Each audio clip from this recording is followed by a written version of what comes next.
May I have your attention, please? Shabbat Shalom, everyone. I am son of Yisrael Abel, Benaiah Hawkins, and I'd like to serve you forever as a priest starting very soon. It is now time to start finding your seats for Sabbath services.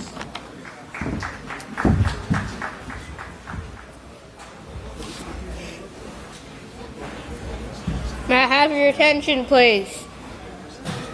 Shabbat Shalom, everyone. My name is Sonny Schlabel, Adiah Hawkins, and I'd like to serve you forever as a priest starting very soon.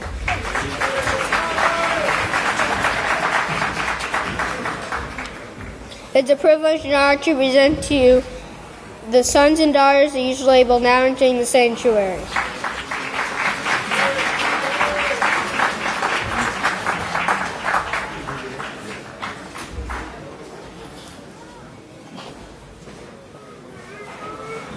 I now have a privilege and honor to present to you one of the sons of Yisrael Abel, Yedidiah Hawkins.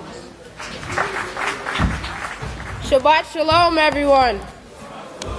You may be seated. The title of my speech today is Love Your Neighbor as Yourself. And that is positive law number 206.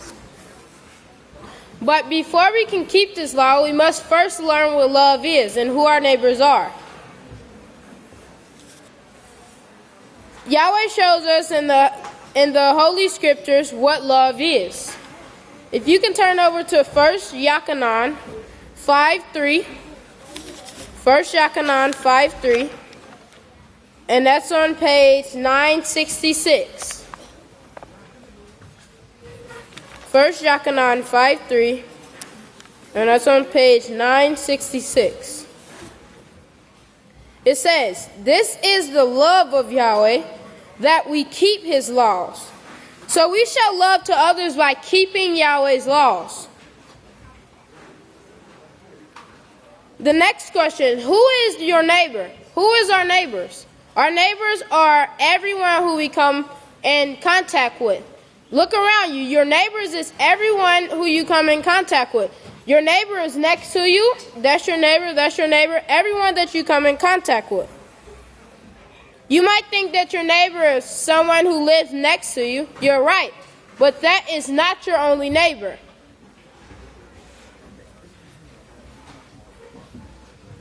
A neighbor is any human being like yourself, a fellow man. Therefore, anyone you meet is your neighbor. So this law is telling us that everyone that we come in contact with is our neighbor, and we should treat them according to the law. Even those who are not in the house of Yahweh. Those are all our neighbors.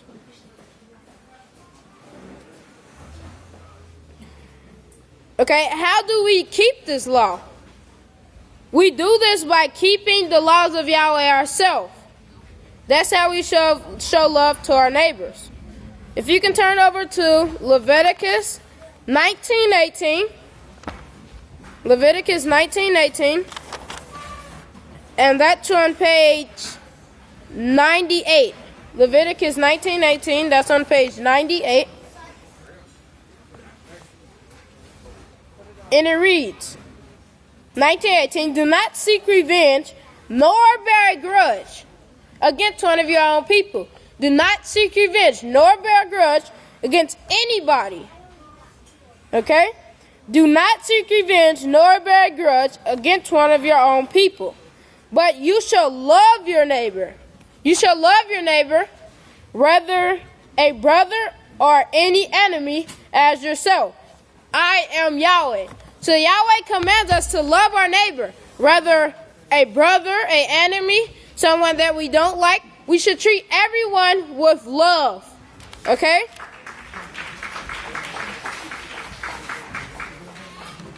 Now I have two things here I want to ask you.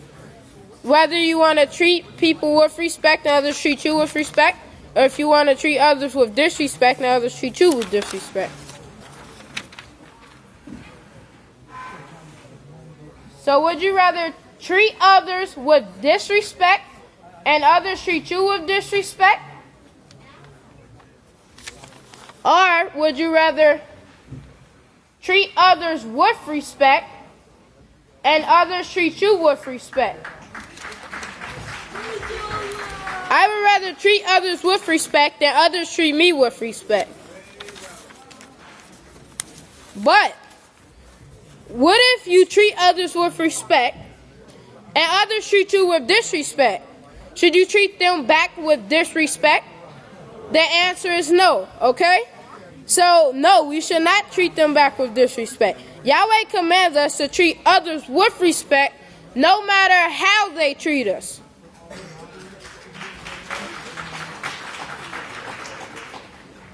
This is basic teaching from the Peaceful Solution Character Education Program. In the Respect Unit, Chapter 5, Responding to Disrespect. And you can go look for yourself. It's in the Respect Unit, Chapter 5, Responding to Disrespect. And it shows you how to respond to disrespect.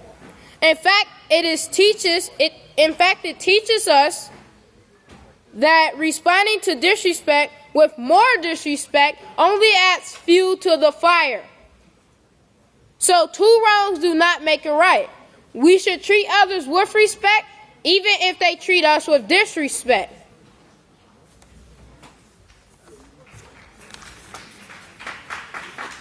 And always remember to love your neighbor as yourself.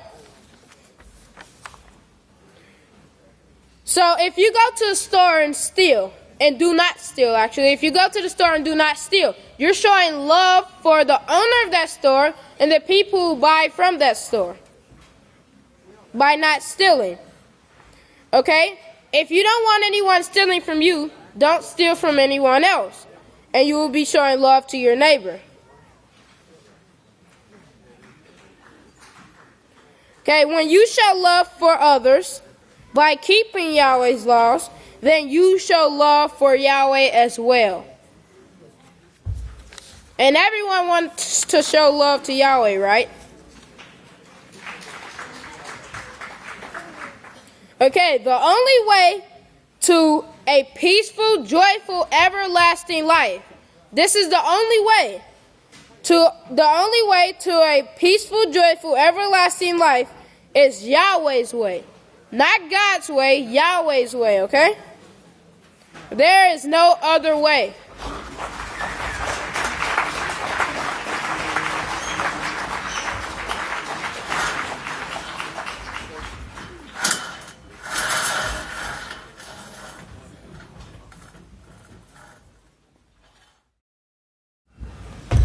And now it's a privilege and honor to present to you son of Yisrael Abel, Deacon Yisrael David.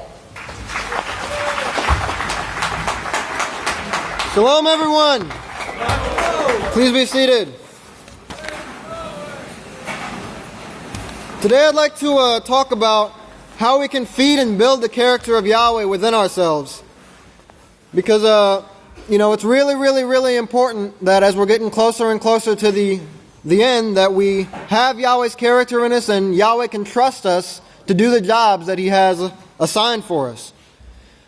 I don't know how many of you have heard the sermon entitled Food of the Holy Spirit. It's dated 12/21/1996. And Pastor goes into great detail on how Yahweh's Spirit is built, Spirit Holy, how it's built, and nurtured inside of us through Yahweh's laws, through the keeping of Yahweh's laws and the loving of Yahweh's laws. And he goes into detail on what the Spirit is, which of course we know is the character of Yahweh and the laws of Yahweh, Yachanan 6:63. But he explained that we can feed it, and we can nurture it, and it can grow inside of us, but we can also grieve it and kill it. And that's something that we don't want to do.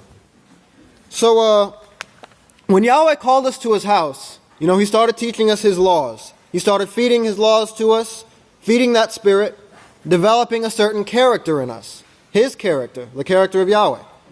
Now, He tells us to read, study, and meditate on His laws, and that's how we can keep that Spirit growing in us. Keep it strong, keep it healthy. That's positive law number 10 and 11. Read, study, and meditate on the book of the law, and then teach the book of the law to your children. That way they have that character built in them from day one, growing up with it. It also says, when you walk on the road, when you sit in the house, when you lie down, when you rise up, do it diligently. That leaves no time out. So that's how important Yahweh's laws are. Building Yahweh's character is. But so we feed the Spirit of Yahweh through study, through the laws of Yahweh, which sustain life. In Yachanan 6 verse 63, Yahshua tells us that the Spirit gives life.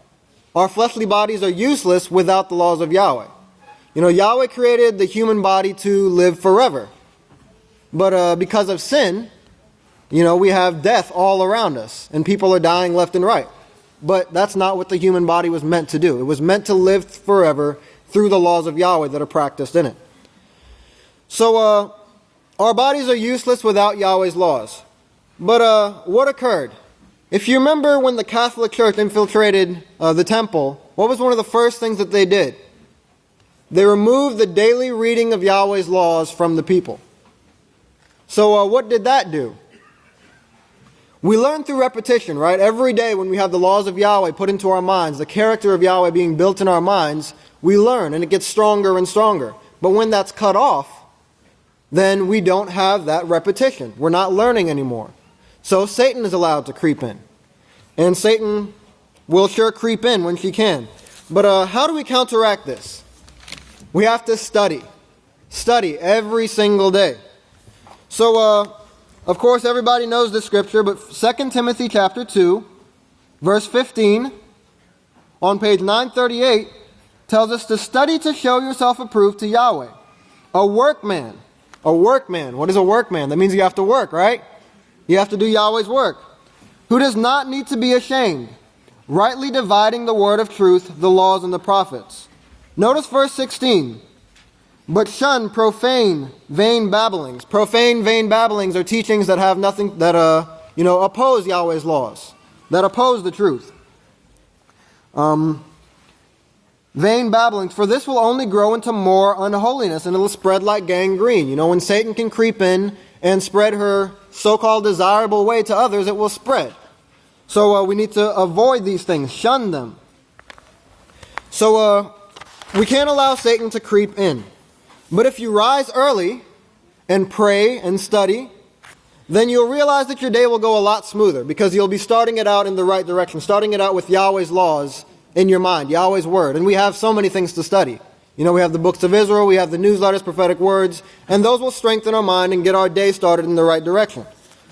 Now, this is a plant or a baby or a pet or whatever you want to liken it to. You have to nurture it, you have to feed it, and it'll grow and get stronger and stronger. The Spirit of Yahweh or the character of Yahweh is the same way.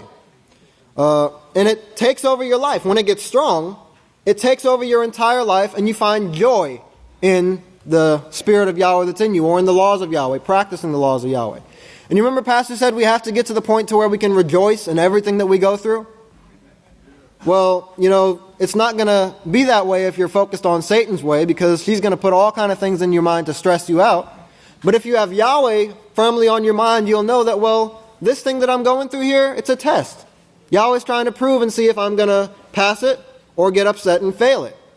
So you'll be able to have joy in it, knowing that you're doing your best to pass that test and you're pleasing Yahweh, and not stressing out about what Satan's putting in your mind. So that's how we learn to rejoice, because the laws of Yahweh take over your life and you find joy in practicing them, because you see the benefit that it brings to your life. You see how it's helping you and those around you. So just as this plant or a pet or a young child, as we said earlier, grows and it needs the right environment to survive, so does the character of Yahweh in you. It needs the right environment as well.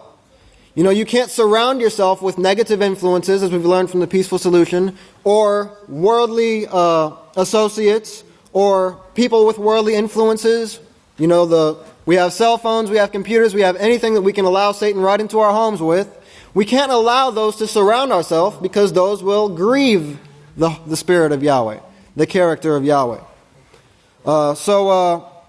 We can't expect ourselves to build positive character, which is what the Peaceful Solution teaches, or the character of Yahweh, the Spirit of Yahweh. Those are all synonymous. We can't expect ourselves to build these things in ourselves without having Yahweh's influences, positive influences always around us. We can't allow negative influences into our lives.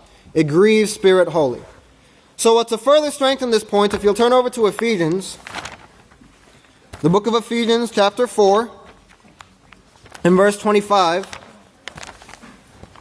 it says, where it's talking about do not grieve the Holy Spirit. It says, therefore, putting away lying, each one speak the truth with his neighbor, for we are members one of another. Be angry, but do not sin. Now, the Peaceful Solution talks about that too. It says, being angry is a thing that occurs. You simply don't agree with something that's taking place. But if you allow it to be uncontrolled and you sin, as the Scriptures is telling us, or as the Peaceful Solution tells us, you let it turn to rage, then, you're actually grieving Yahweh's Holy Spirit. So you can't sin, or you're not supposed to allow yourself to sin. Do not let the sun go down on your wrath. For this gives place to the devil. Give her no room nor opportunity. Let him who stole steal no more, but rather let him labor, working with his hands at something proper, that he may have something to give to him who has need. So, it says work, get an honest living. Or in the house of Yahweh, do Yahweh's work. Yahweh has assigned many jobs to us that we should be doing. Let no corrupt communication, foul language, evil word proceed out of your mouth, but that which is righteous, for the necessary upbuilding of the house of Yahweh, that it may minister blessings to the hearers. Now notice verse 30 really, really closely. It says, do not grieve the Holy Spirit. Now, in Yeshua's memorial of 2010, Pastor told us that the Holy Spirit is the character of Yahweh that we're supposed to be building in ourselves. So do not grieve the Holy Spirit of Yahweh, by which you were sealed for the day of redemption. Now notice that it's necessary to have Yahweh's Spirit in ourselves for the day of redemption. Because remember, our new bodies that Yahweh is going to give us, they're not going to have blood flowing through them. That's because remember, Pastor brought out how impure the blood is, and the toxins that are in the blood from sin. But the Spirit of Yahweh is going to be ruling our bodies. If we don't develop that Spirit of Yahweh and that character of Yahweh, what are we going to have to rule our bodies? We're going to have a weak, dying spirit, right? And we can't have that. So, because we'll die. So, you have to put aside the things of the world and focus on building the Spirit of Yahweh. But in today's world, it's so easy to grieve Spirit Holy, because Satan puts so many pulls and so many influences that are desirable. And another thing, they're instant. They're instant. You get like Pastor always mentions, instant coffee, instant this, instant that. We want everything instant. So we have this instant so-called joy that comes from worldly influences and worldly desires. But this is the difference between worldly desires and the joy that comes from Yahweh's way. Okay? Worldly desires, they last as long as you're doing something worldly, okay? You're watching a movie, as soon as the movie's over, well, you're back to the real world again with a day-to-day grind, and you're not joyful anymore. So you go and watch another movie. And then at the end of that movie, you're back to the day-to-day grind again. So it's like a drug. You have to keep doing something to keep getting it. Or, searching after money, or whatever it might be that is your worldly influence. It's like a drug. You want that joy, that supposed joy, that comes from doing that thing, so you have to keep going back to it, and going back to it, and going back to it. And you keep doing things to get that joy. So that's the trap that Satan has you in. It's like chasing your tail, like Pastor says, a dog chasing its tail, because you never get satisfied. You always have to keep going back for more. However, joy that comes from Yahweh, it's developed and it's built and it stays with you. Okay? Praise Yahweh. But it gets stronger and stronger to where you're able to rejoice in everything that Yahweh puts before you. Okay, when you study, you have that to carry you throughout the day, knowing that, I'm going to pick up on this the next morning because you know how joyful it made you throughout the day. And you'll literally see how much smoother it makes your day go. But it's a lasting, fervent joy and a love that comes from your heart. You actually love the laws of Yahweh, like Pastor said, like a dear friend. Like especially the Sabbath. You look forward to the Sabbath because you know you're going to learn more of Yahweh's laws. That's that joy that comes from it. That's where Pastor's at. And remember he said he hates to have to get distracted from what he's reading because he's so into it and it's giving him that fervent joy. Okay, that's the difference between Satan's joy, that's very short-lived. It's only short-lived while you're doing, it's only alive, so to speak, while you're doing the sinful influence, while you're indulging in sinful influence, but then when you're done, it's done too. Yahweh's joy stays with you. But it's not easy to get it started, especially when, you're knee-deep or over your head in the worldly influences. But you have to force yourself. You have to force yourself to get it started. As young people, the world targets so many things at us. And it can be hard to break away from them. Extremely hard to break away from them without some kind of motivation. So we need that motivation. And nonetheless, growing up in the house, you can see that Yahweh's way is right. You know Yahweh's way is right. You can see the death and the destruction that comes to the world, and you know Yahweh's way is right. But we still seem to fall, back to Satan's way because of that so-called joy that it brings us, right? So what you have to do, you have to remember that Yahweh's way has been proven true for thousands of years. Mankind has never had peace except for the time in the days of Solomon, when that 40-year time period when Yahweh's laws were being upheld. Never been any other time. So Yahweh's way is proven true, and anything else that opposes that truth is lies, and it brings death. You have to remember that. But rise yourself up early, okay? Force yourself to rise early and pick up that book and study. Find something that fascinates you about Yahweh's plan, Yahweh's laws, and use that to start off with, okay? If it's hard to get into anything else, use that to start off with, and let the joy grow from that and build to more deeper things. We have the prophetic words and newsletters and everything else that comes out that we really should be keeping up with. We have the press releases that we should be keeping up with. Okay, so find something that fascinates you about Yahweh's plan and build from there. Okay, fight the urge to cloud your mind with worldly garbage. And then continue to find your joy in Yahweh. By doing that, you'll bring that joy that Pastor has. You'll bring that joy to yourself that you're trying to find from the world, but you're just not getting it. You'll find that fervent joy that stays with you and comes from your heart, okay? It'll stay with you, and it'll be the motivating drive that'll keep you in Yahweh's house. Praise Yahweh. So this will actually bring us to unity. This is what Pastor's talking about. He wants that unity in the house of Yahweh. We need that unity in order to get to where we need to be. This is what will bring us to unity. Everyone coming to that joy from the laws of Yahweh, by building the spirit of Yahweh in you, by feeding and nurturing the character of Yahweh. That's how you do it, and it'll allow us to thrive in Yahweh's way. So, praise Yahweh. If you'll all please stand. I'd like to turn it over to the next speaker, the great Kahan, Benjamin Krause Hawkins. Shabbat Shalom, great saints of Yahweh. May the peace of Yahweh be with each and every one of you. You may be seated. So have you heard the great news? The UN's going to save us.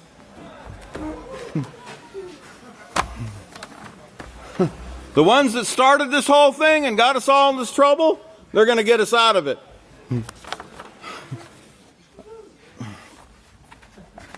Okay, let me, I got so much stuff here, man.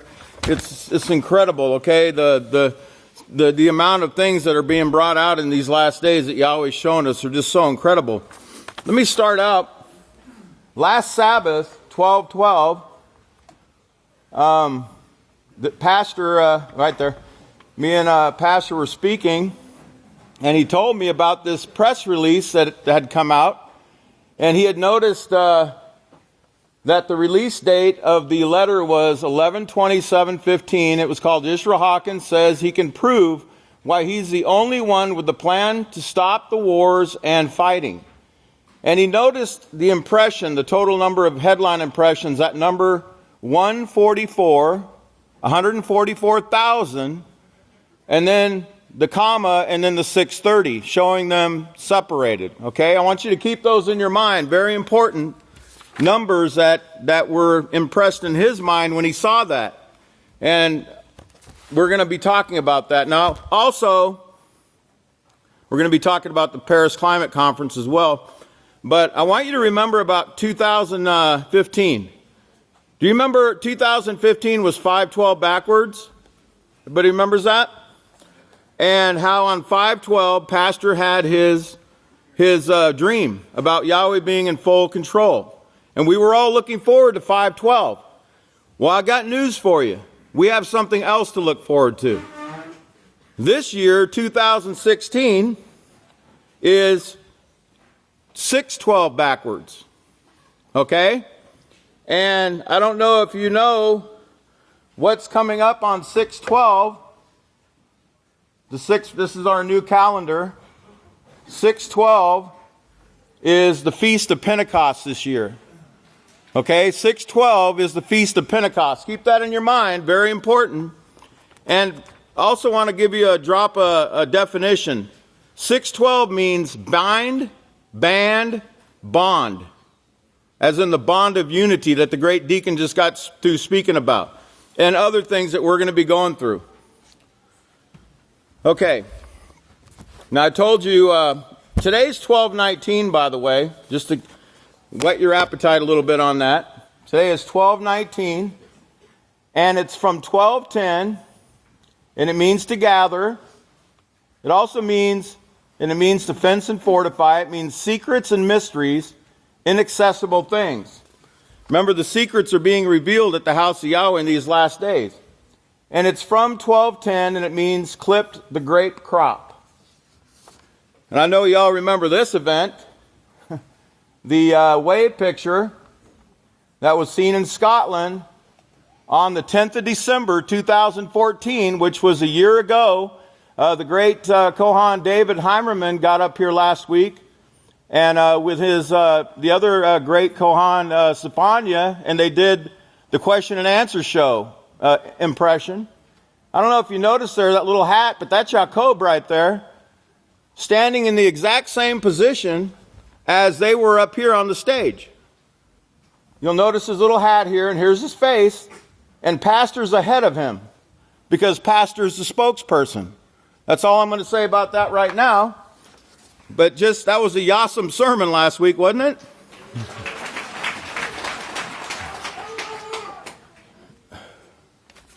Okay.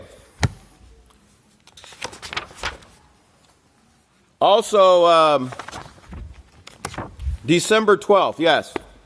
If you all remember, or December 19th in history, today's December 19th, you remember the two teachers that saw this over the sanctuary?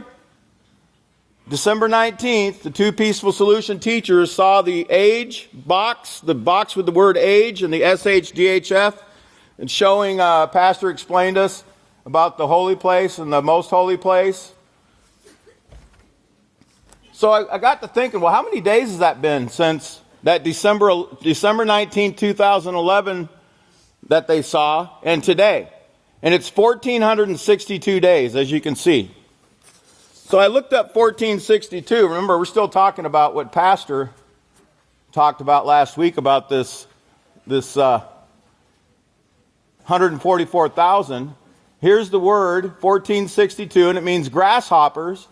And it's from this word here. So let's take a look at it. It's word number 1361, and it means to be high, to be exalted. It means prominence of forehead. Prominence of forehead, be high, lofty. It also means, I want to get to this here because there's another important thing that it says. It says to be exalted, a man of dignity and honor, a servant of Yahweh. And it gives Isaiah 52:13 and so on and so forth. Now also 1462 in the Greek is this word here. And it means an accusation and charges. Turn over to Revelation 14 real quick, because I got to get into my sermon. I haven't got to my sermon yet. I really got to get to it. Revelation 14, and we're going to be going over this more later. It wasn't really my intention today, but I do got to mention it. And it talks, first of all, in chapter 13, you see this beastly system that comes from the earth, okay, that we're experiencing right now, causing all, this mark of the beast, to take this mark of the beast that they take upon themselves. And then in chapter 14 it says, and I looked, and behold, the Lamb standing on Mount Zion. Where's Mount Zion? It's right here, right? The house of Yahweh. And with him 144,000, having his name and his father's name written in their foreheads. Remember the prominence of the forehead? Okay, it doesn't mean we all have these big old monkey-looking foreheads. It means that Yahweh's laws, the peaceful solution, and Yahweh's name, what it stands for, are written in our minds, okay? In our hearts and minds. Also, if you notice, like I said, I can't go through this whole thing, but if you go down to verse 5, well, verse 4, it talks about that these are the first fruits of Yahweh. Write that down, because in another sermon coming up, I'll show you more about that, where it ties into a planet that was actually spotted a couple days ago on December 17th. It was on CNN. It was a planet that was 14 light years from Earth, another Earth-sized planet, a habitable planet because it's in the Goldilocks zone, and the number was 1061, and it means first fruits. I don't have time to get into that right now. But it says in verse 5, and in their mouth was found no guile, for they are without fault. That means they're being accused by Satan the accuser, but they're going to receive a sentence of acquittal. The white stone, remember? That's talking about us, house of Yahweh. We'll get into that more later at another time. Right now, I got to get into this. Can you play the clip, please? Go ahead and play the clip. Y'all remember last week, 12/12, they had the big climate conference in Paris, and I want you to watch this clip. When I'm saying the planet also means, very concretely, our very survival. We are, all of you know it, on the edge of a climatic abyss, of a climatic abyss, of a climatic abyss.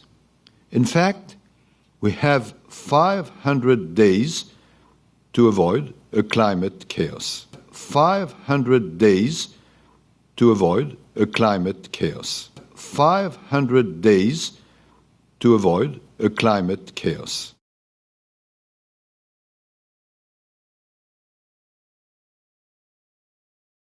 At the United Nations on Friday, Francis told the UN General Assembly that the environment should enjoy the same rights and protections as humanity. It must be stated that a true right of the environment does exist, Francis said. The declaration gives nature far greater primacy in Catholic Church thinking than before, deepening the traditional responsibility of humans to serve as stewards of the environment. L'accord de Paris pour le climat est accepté.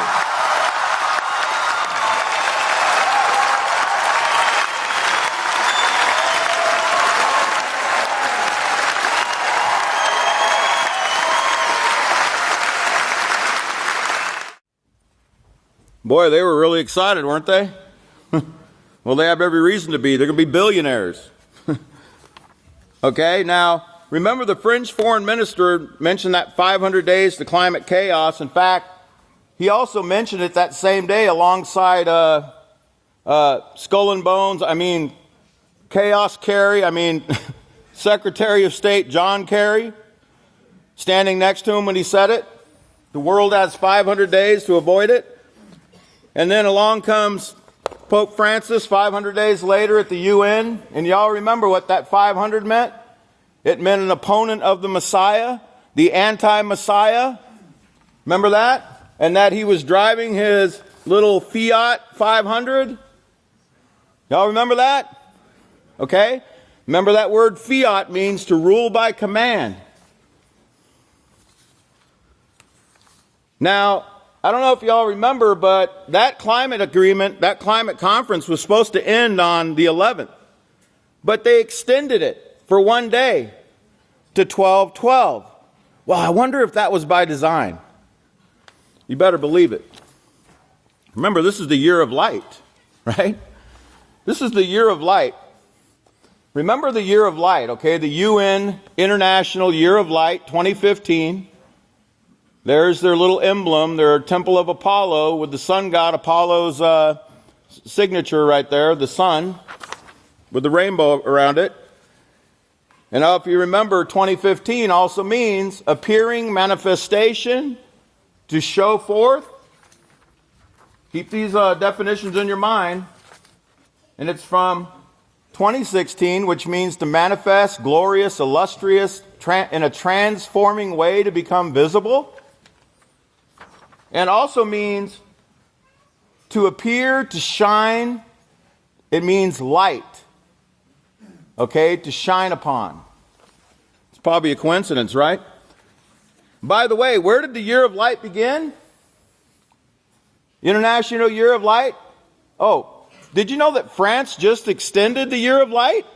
They're having such a great time in Paris that they just extended the Year of Light, this is from the UN webpage, till June 2016.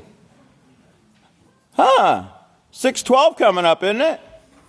And also June 30th, 6:30, wasn't that the number Pastor saw? 6:30? You saw that on the impressions, right? They've extended, they're having such a great time.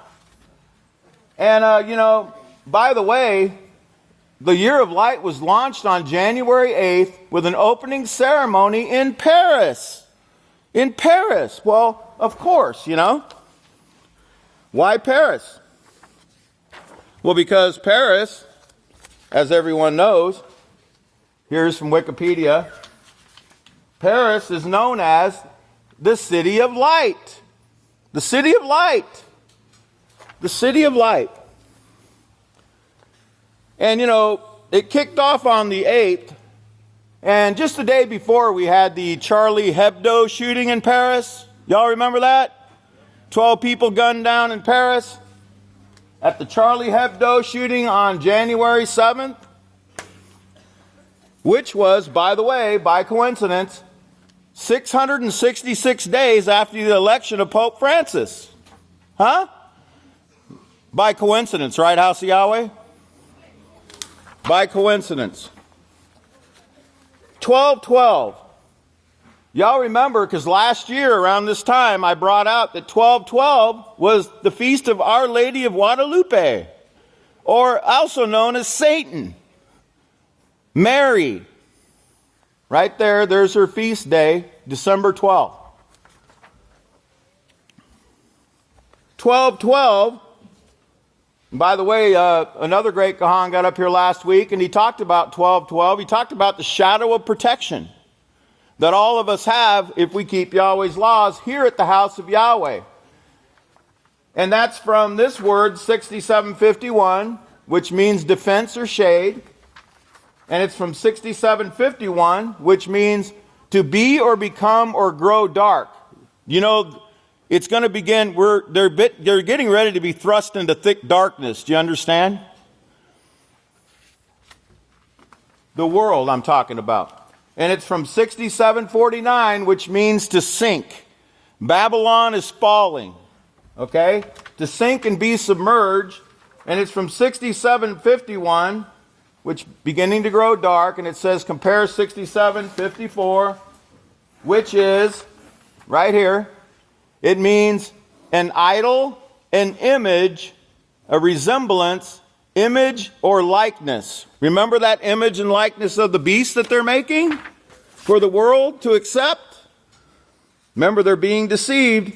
They're falling for this Luciferian teaching, this in the year of Lucifer that we're in right now, the year of light. Remember what Lucifer means.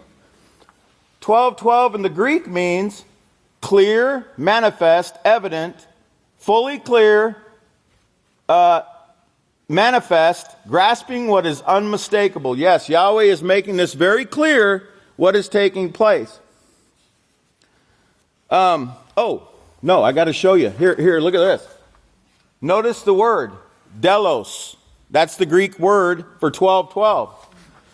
Well, coincidentally, remember the UN and Apollo and all their love for Apollo? Well, here's Delos. Delos is the island that the god Apollo was born on. Right here, Delos.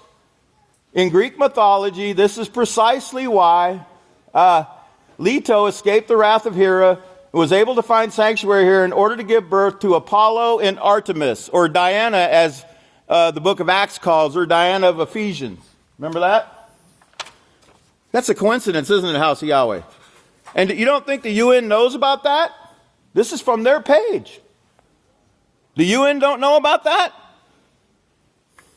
Yeah, they do. And they show right here that they know in Greek mythology that that's where Apollo's sanctuary was, and that's where he was born. Interesting, isn't it, House of Yahweh? And notice, here's the temple of Apollo. I've shown this before. It had the 6 pillars, just as you see on the UNESCO, United Nations, UNESCO, the 6 pillars, Apollo's temple. So what were they discussing on 12:12? Well, they were discussing carbon-12, right? And which contains 6 protons, 6 neutrons, and 6 electrons, 666. And if you know that carbon, the symbol of carbon is C, and the number of the atomic number is 6. Isn't that interesting? Shows the number of man and man's system and what man is made of. Remember, we are made, I showed you this before, of carbon. That's what we're made from. By the way, diamonds are nothing but carbon too, so I guess we need to take those diamonds the Pope has, and we need to hawk them, man, because they're killing everybody. You know? Now, I thought this was interesting. This is Secret Societies from Life magazine. One of them are called the Carbonari. You know, because they're coal burners, charcoal burners. That's where they got their name. I guess they're going to have to give up that job because they're going to be taxed big time. Speaking of carbon footprints, Al Gore, the chief climate pusher, he's got a big footprint. It says that his house in 2006 used up 221,000 kilowatts of power, more than 20 times the average national average, and that his bill for that month was $1,359, and that he paid $30,000 in combined electric and natural gas bills for his Nashville estate in 2006, while he was putting out the movie An Inconvenient Truth about global warming being caused by carbon. Right? Well, look here. Look at the carbon footprint the Paris conference is making. A whopping 300,000 tons of carbon dioxide will be churned out during the 2-week climate change summit that began Monday in Paris. You know, the ones that are so concerned about this carbon are the ones that are making the most. Hey, by the way, December 12th ended, you know, Saturday evening, and then went into the 13th, and they were still in Paris having their conference. I don't know if you all know about St. Lucy. St. Lucy, you know, Lucifer. Her feast day is December 13th, right? St. Lucy. And her Lucy, whose name can mean light or lucid, is the patron saint of the blind, talking about the world, because the world is blind. It's their patron saint. Here's a little more on St. Lucy. It says the church has a long tradition of absorbing what starts as pagan traditions, and then they Christianize them.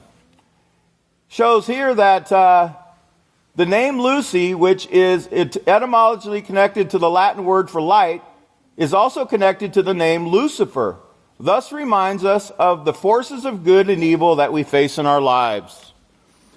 Yeah, it's just a coincidence, right, House of Yahweh? It's a coincidence. What time did the climate change agreement come into effect? 7:26 p.m. It says that at 7:26, President of the conference, Mr. Climate Chaos, Climate Abyss, Foreign Minister Laurent Fabius struck his gavel to bring Saturday's final session to a close at 7:26 p.m. Paris time. Here's another proof. It was 7:26 p.m. on Saturday night that the historic climate agreement was reached at the conference center there in Paris.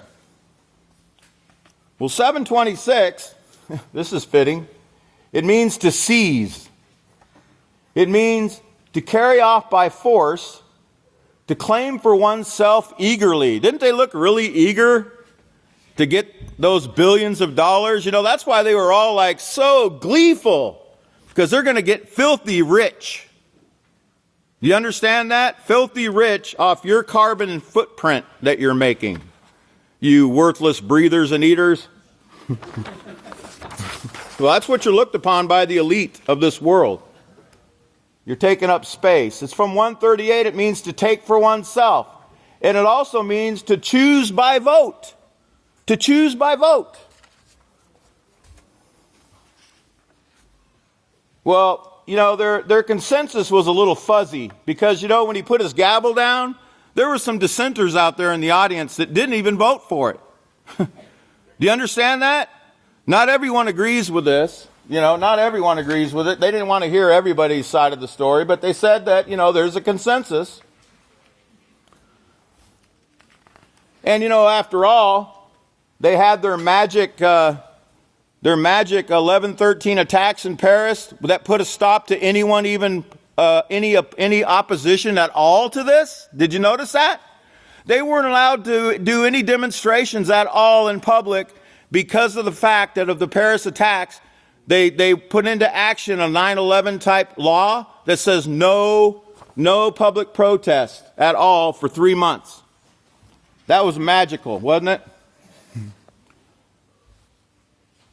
I got to show you this. The moment of truth. Ban Ki-moon called on the parties to finish the job, saying solutions were on the table and were there for the taking. But notice the only solution that wasn't on the table was the peaceful solution, right? And Yahweh's laws. Ban Ki-moon said the end is in sight. He's got that right. Let us now finish the job. The whole world is watching. Billions of people are relying on your wisdom, speaking to the parties that were going in to vote on this. Their wisdom? Well, remember, the wisdom of the world is foolishness with Yahweh, isn't it? And it also says it's demonic and earthly. The wisdom that descends from the earth or that comes from the earth is demonic and it's sensual and earthly. So how many nations agreed to this? I'm almost getting there. COP21, here's from their climate deal. 196 delegations approved this on December 12th. That's 195 states plus the European Union. And as a matter of fact, here's from the Washington Post, 196 countries approved historic climate agreement. And the ones that came to 196 was the Palestinians. They said that they were going to accept it, and they became the 196th state party to Climate Change Convention. Well, what does 196 mean? 196 means foolish, evil. It's from the same as evil, it says. Evil and fool. Fools and slow of heart to believe all that the prophets have spoken and what's causing global warming. You know, the wisdom that descends from above, Yisrael Hawkins, he already told them what's causing global warming back in 2007, in June of 2007. He told them what's taking place. Now, I got to show you this before I go. This is the adoption of the Paris Agreement right here. And it shows you on page 2 that they're going to have a signing ceremony on the 22nd of April, 2016. Well, why the 22nd of April? I'll show you. One of the reasons. We're going to be here at the Feast of Passover, which begins on the 22nd of April. Okay? Also, it's called a Universal Agreement. Why don't you just put Catholic in there? Because that's what it means. And it says the signing of the Paris Agreement. This is from the UN's website. I want you to notice their words. These aren't mine. It says, following of the adoption of the Paris Agreement, the Conference of Parties, it will be deposited at the UN in New York and be open for 1 year to signature on April 22nd, 2016, Mother Earth Day. This is their words. These aren't mine. Mother Earth Day. Remember Gaia, the earth goddess that they worship at the UN? Right here.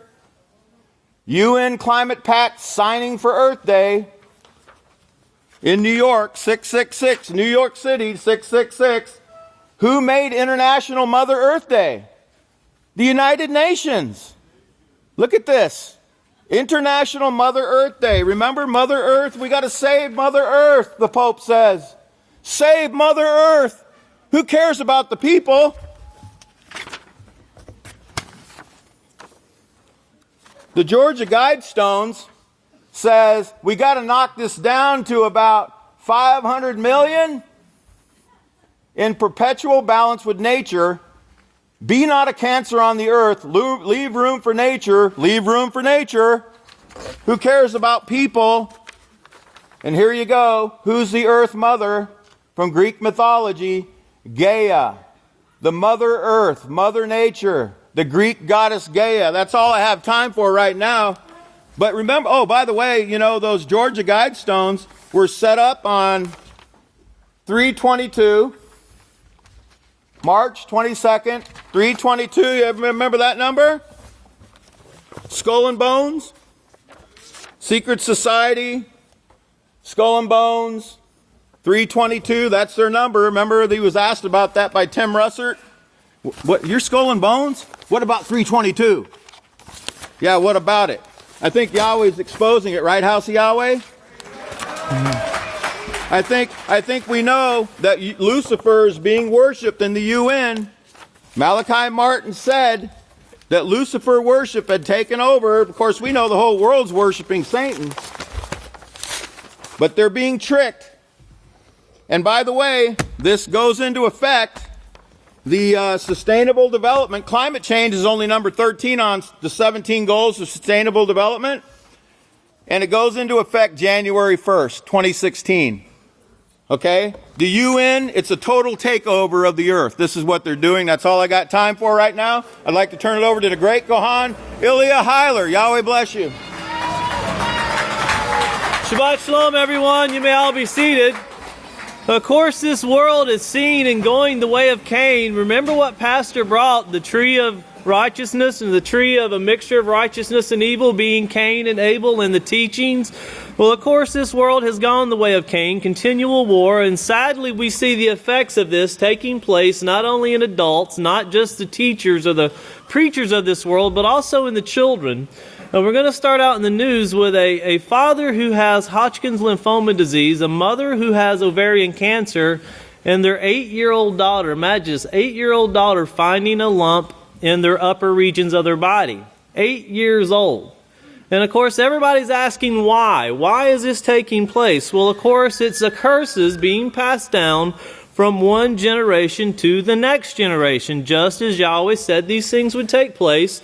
And your heart goes out because you know it's the lack of keeping of Yahweh's laws, this safety, this protection that is given through them. It's the lack of teaching and keeping these things. Of course, the teaching is the only teaching taking place is coming from Yahweh's house. Then we take a look at the refugees from the Middle East headed into Europe. They're going to be at 991,000 refugees that have been displaced. And when you see them going in, it reminds you of the Okies leaving Oklahoma, heading to California for the Dust Bowl, because no one there wants them. They're spitting at them. They're making racist remarks toward them. And you're seeing a true hatred for it's the Muslim religion, of course. Now, Muslims, they don't have Yahweh. They have forms of righteousness. They have pieces and parts, but you can't have pieces and parts. You have to have the whole thing to be with Yahweh. You have to be in unity, in one, in unity with Yahweh. Now, they don't have that. And remember what the Peaceful Solution teaches about verbal and emotional abuse? It's just as harmful as physical. And, of course, they're suffering much physical abuse. It's the Pope, the Vatican telling them, we don't want you here. You're not welcome, not on this earth. We don't need you here. Of course, they don't want them here due to the modesty. And notice this, you're going to see a few examples of where they're attacking the women, and they can decide who they are because of the modest dressing. They dress modestly. Of course, Christians don't dress modestly. So they identify them and they start ridiculing them and bashing them. They even take the walk over a handicapped man and throw it off the bus to where he can't even reach it.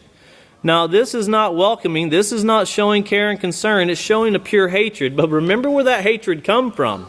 Remember what's put into their minds. Of course, mosque attacks, they're also seen where mosques are being closed in France. They're shutting them down. And then consider our presidential candidates that are up right now. They're looking for votes. They want your vote. They want to win you over. And Donald Trump, one of the many who is the leader right now for the Republican Party, he says that we should go after, if you're an offender, we should go after your family. If you're a husband, then we should go after your wife. Now, we just seen this in San Bernardino, and look at what's going on in California. Now they're going after the neighbor, who is a Muslim. It makes you wonder if he was a Christian, if anybody would have said anything to him, if they would have bothered him. But now, if you're a kinfolk, if you're close to them, if you're a Muslim, well, you could be guilty also, even if you didn't know anything about it. We'll decide whether you're guilty or not. Remember, this is not a new thing. Remember what Israel is doing. They're saying that Palestinians should be shot on sight. And whenever a Palestinian offends, they go and they demolish the family's house. This is not a new thing that Donald Trump has said. And then we have Ted Cruz, who is our local U.S. senator of our area running for president. His comment was that we should go see if we can make the sands glow by carpet bombing them. Now, this is a man who wants to be president, and his numbers are soaring because he's talking about annihilating a group of people who they're putting in the minds of everyone on this earth, no matter where you live, that if you live by a Muslim, you'll probably be shot and killed. Even though here in America, I dare say the Christians are far winning that war as far as murder. But they're putting in the minds, if you see someone like that, get away from them. Don't live by them. Move. Do whatever you got to do to get away from them. Now, also, John Kerry being at the UN, and keep in mind, he was at the UN this last week, a resolution drawn up for a ceasefire in Syria, saying that they can start bringing peace. Don't be fooled by this. Remember, it was just a few years ago when President Obama spoke at the UN, and he said, resolutions and agreements at the UN don't bring peace. Peace is hard work, is what President Obama said. So drawing these resolutions up mean absolutely nothing. It's all a political stance to remove Assad from office, and that's what they're looking toward. Also, McAfee of McAfee Anti-Software was a spokesperson on RT this week, and he is saying that ISIS is smarter than anyone has given them credit for, and there is no way to process the vast information that is sent across the internet, and that ISIS has much more superior computer systems than what we've ever imagined. Makes you wonder where that came from. Not from gathering sand in the Middle East for sure. So these things, pay attention to what's being said, because these things did not just evolve in the last few months. Also, President Putin sends out a warning saying anyone who attacks Russia and Syria will be destroyed immediately. No questions asked. He has said it and made a very bold statement with it. And then pay attention to Congresswoman Gabbard. Now, this is something very important. Remember, she's on the Arms Committee. And when you see her, don't take her at a first glance and think, what would she know? She seems like she's from Hawaii. She's a surfer. She also holds the rank of major in the armed forces of the military. She's also on a committee that gets classified information.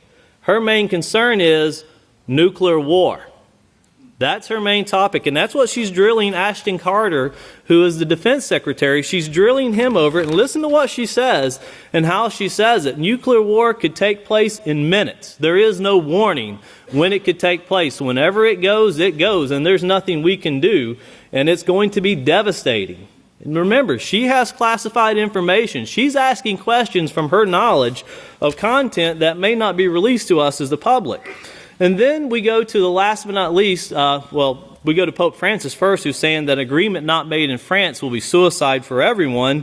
But then we go to Sophie & Co. It's a show that's shown on RT. Now remember, this lady is the granddaughter of the president of Georgia. That was a country where pastor had presented the peaceful solution.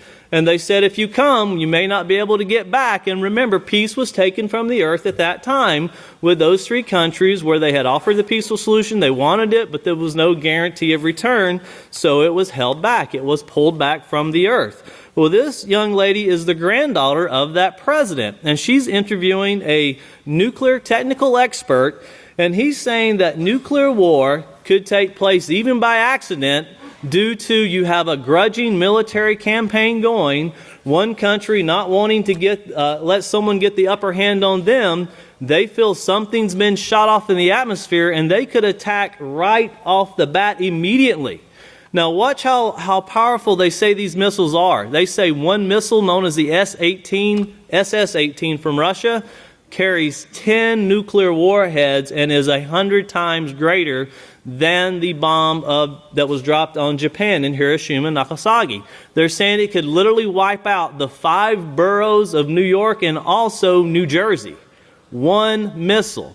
Now, of course, if a missile is shot, they're going to shoot one right back.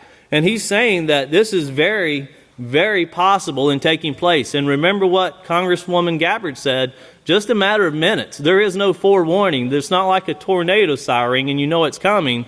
Remember what Yeshua said. You know the time by the seasons. You know the people, the leaders, by their fruits. So at this time, if we could please play the news. Pay close attention. What you're about to see is Bible prophecy being fulfilled.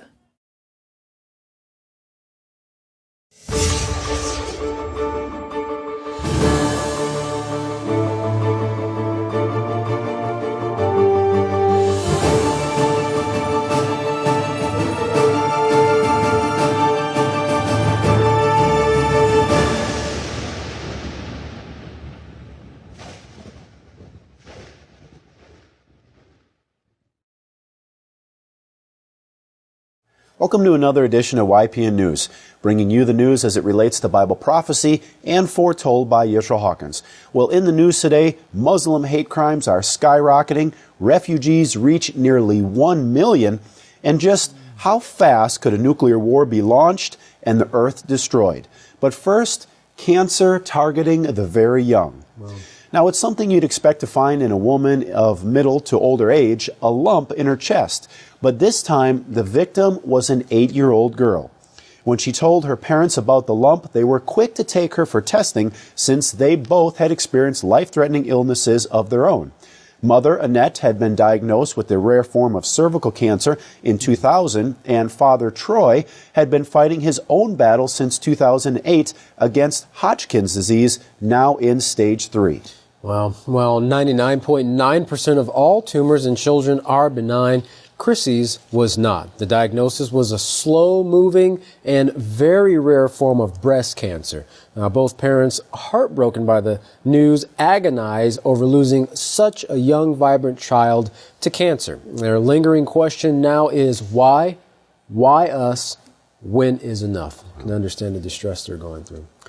Well, the refugee crisis is reaching unprecedented levels. As the International Organization for Migration reports today, nearly 1 million refugees have entered Europe since the beginning of 2015. Now, the actual number of refugees who have crossed into Europe is 990,671, with 2 weeks to go for the year. Now, this number is 4 times that of the refugees who came in 2014. Wow. 4 times. That's a huge increase. And according to the IOM, people continue to flee countries torn by war in the Mideast and North Africa, regardless of the winter weather conditions and difficult travel on rough seas. They continue to warn about dangerously strong sea currents, which can be deadly. The UN has also announced the number of people forcibly displaced worldwide in 2014 was nearly 60 million. Wow. That's a large amount of people. According to the UN report, globally, 1 in every 122 humans is now either a refugee, internationally displaced, or seeking asylum. And if this were the population of a country, Catan, it would be the world's 24th biggest. Wow. Now, the UN High Commissioner for Refugees, Antonio Guterres, said, "We are witnessing a paradigm change, an unchecked slide into an era in which the scale of global forced displacement as well as the response required is now clearly dwarfing anything seen before. Guterres went on to say, concerning the report, it is terrifying that on the one hand, there is more and more impunity for those starting conflicts, and on the other, there is seeming utter inability of the international community to work together, he says, working together to stop wars and build and preserve peace. Well, Donald Trump, the Republican frontrunner, has outdone himself yet again as he calls for the U.S. to bar all Muslim people from entering the country in order to stop the ISIS terror threat. His reasoning, he says, is simple. We have no idea who's coming into our country. We have no idea if they love us or if they hate us. We have no idea if they want to bomb us. We have no idea what's going on. Now, this announcement comes just days after he called Muslims phenomenal people. It sounds a little bit confusing there, switching back and forth. Quite the change. Yeah, most definitely. Trump is calling for a, quote, total and complete shutdown of Muslims entering the United States. He goes on to reason, our country cannot be the victim of horrendous attacks by people that believe only in jihad. Now, this came less than 24 hours after President Obama called for more tolerance of Muslims following the terrorist attacks in California. Now, President Obama said it's our responsibility to reject proposals that Muslim Americans should somehow be treated differently. Trump totally disagrees. He even wants to punish the relatives of those who commit terrorist acts, especially if they have knowledge of the attacks. That's right. I remember him saying in another statement that we need to go after and attack their families. That's right. Wow. Well, the proposed ban is by far Trump's most unprecedented rhetoric thus far against the Muslim people, and came the same day as Senator Ted Cruz is shown to be rising in Iowa's polls. He was also sharing his solution to the ISIS problem with supporters, saying, we will carpet bomb them into oblivion. I don't know if sand can glow in the dark, but we're going to find out. Well, with all this intolerance, it's no surprise hate crimes against Muslims in the United States have been on the rise following the deadly Paris attacks. Thuraya Hussein, who holds a master's degree in health administration studies, had her son taken away from her. Now, after taking her son to the pharmacy for an injury to his arm, Thuraya got a call from a social worker knowing that they were a Muslim family, and the social worker implied that she had caused the injury to her son's arm.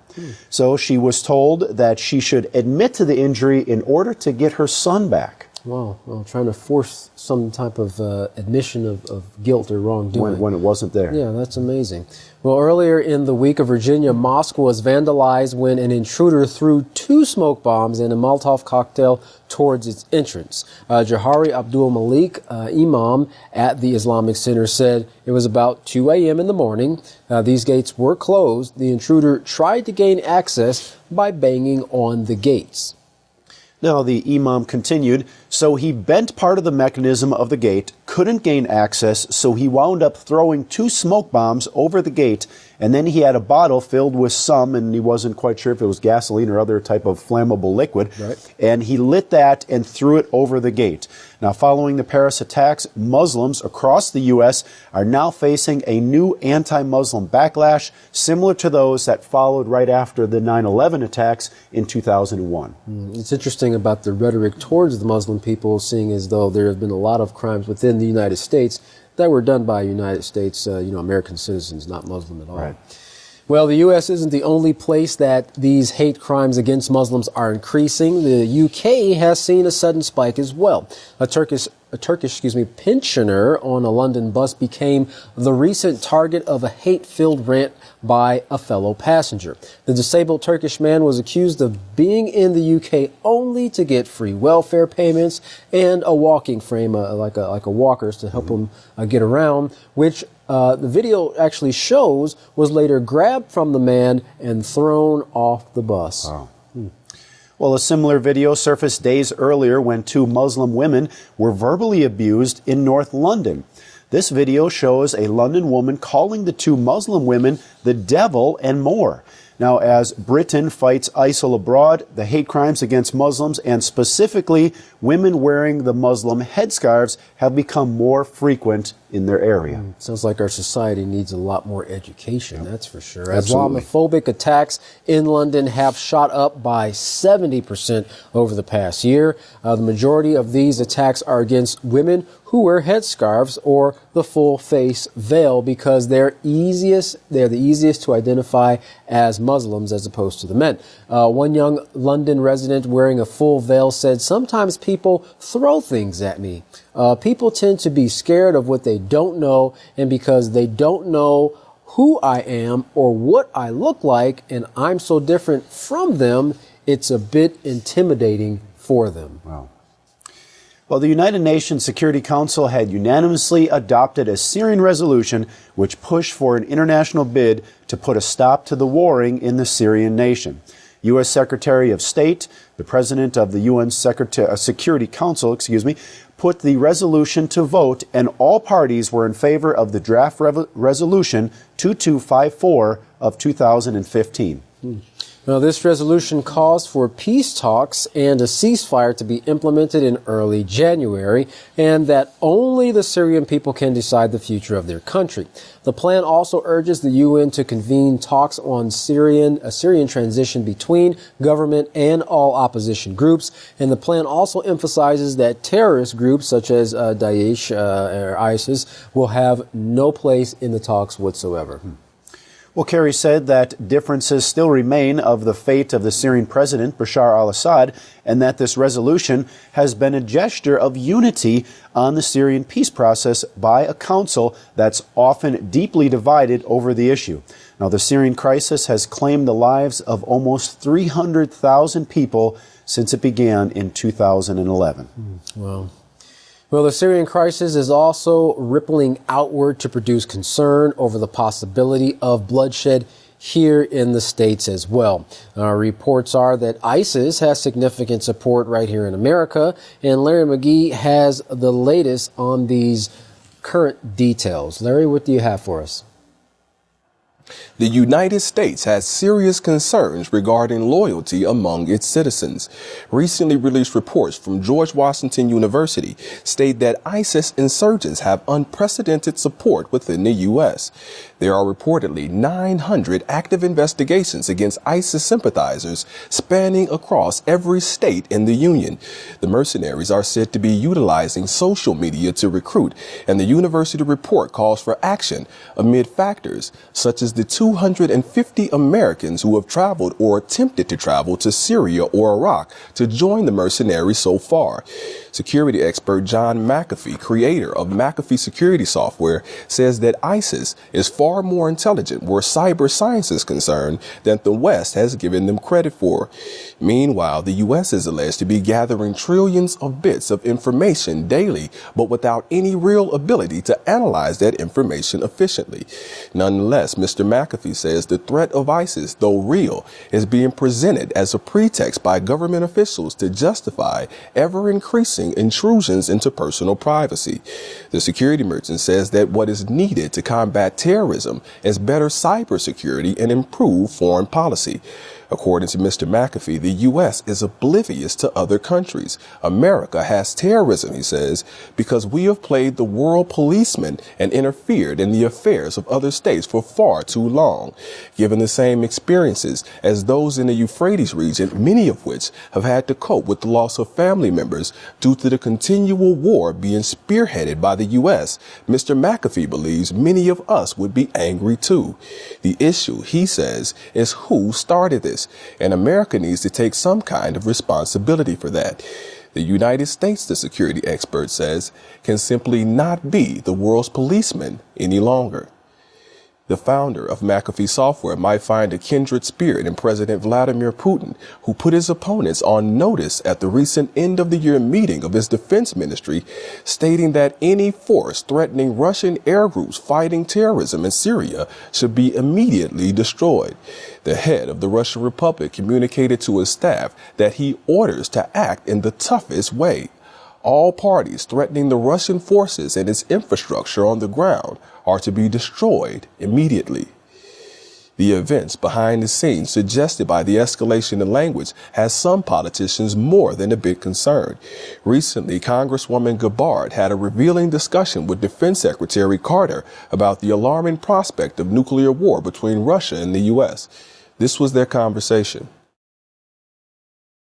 Thank you, Mr. Chairman. Thank you both for your service.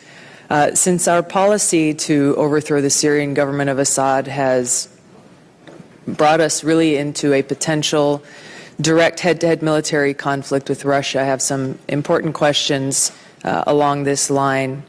Approximately how many nuclear warheads does Russia have aimed at the U.S. and the U.S. have aimed at Russia? Congresswoman, I will get you those precise numbers as best we know them. Let me just summarize it by the fact that we have I'm confident, a strong, safe, secure, and reliable deterrent. But it's also true that Russia, like the Soviet Union that precedes it, has a massive nuclear arsenal. Right, and it would be accurate to say that both of our countries have the capacity to launch these nuclear weapons within minutes. Both of our countries have the capacity to launch these nuclear weapons within minutes. Both of our countries have the capacity to launch these nuclear weapons within minutes. We do. I've seen pictures, films, and images from Nagasaki and Hiroshima. I know you have as well. And I presume you would agree with me that nuclear war would be devastating. A nuclear war would be devastating to the American people. The amount of suffering that it would cause and the devastation to our families, our children, our communities, our planet, our future generations is difficult to imagine. So I'm wondering if there's been an assessment on how many lives would be lost and the damage that would be done if this nuclear war between our two countries were to occur. Congresswoman, I've been doing this for a long time, including during the Cold War, and working on nuclear weapons since the beginning of my career. And to answer your question, there have been estimates made right along when there was the Soviet Union, then a Russia, and it's a very simple story. It is, as you say, nuclear war would be a absolutely unprecedented and result in catastrophic destruction. That is why deterrence is so important. That's why prudence in the field of nuclear matters by leaders all over the world is so essential.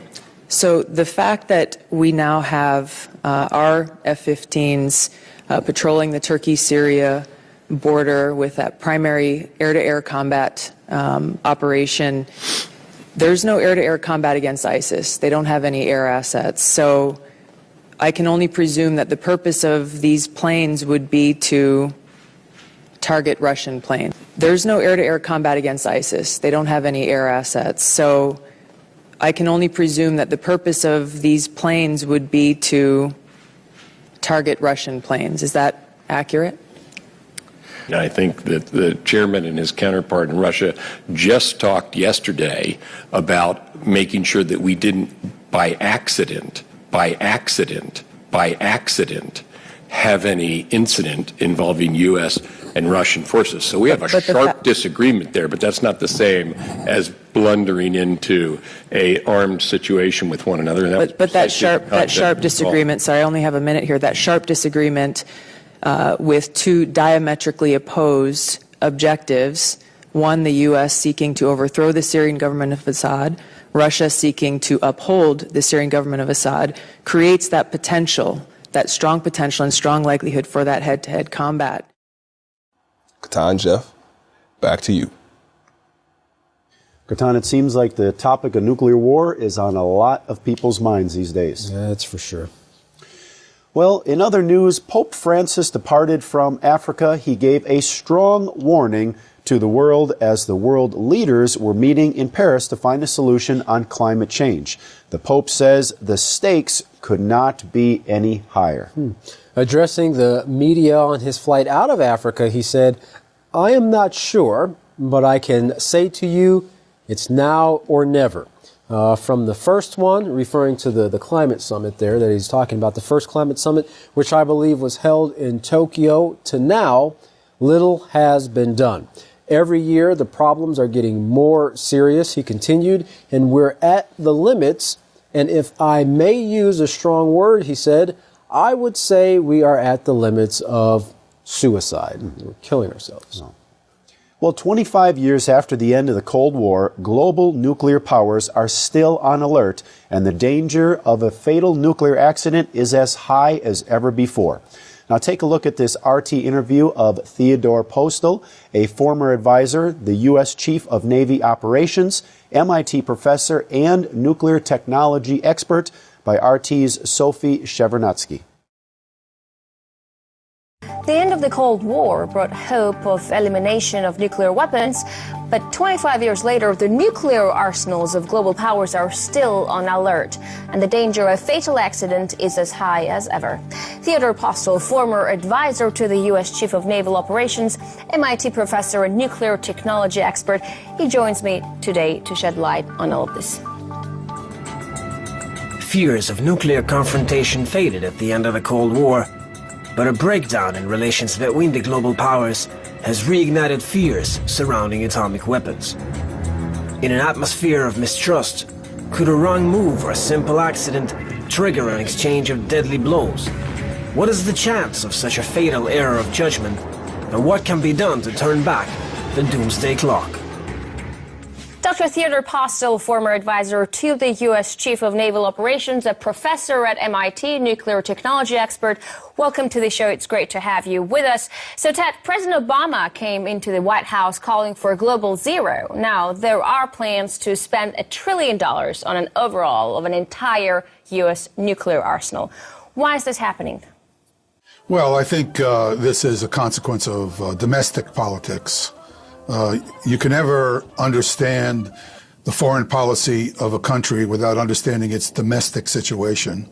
And in this case, the domestic politics has caused Mr. Obama to decide, frankly, I think incorrectly, that he has to modernize the U.S. arsenal in order to avoid being criticized for not being concerned about the defense of the country. Now, do you believe the U.S. is readying its nuclear forces for direct confrontation with Russia? Do you think nuclear war is possible now? At any scenario, do you see that? I do think that an accidental nuclear war between the United States and Russia is possible. I do think that an accidental nuclear war between the United States and Russia is possible. I don't know how likely it is, but I think any possibility is too high. So in that sense, I do think we are in danger.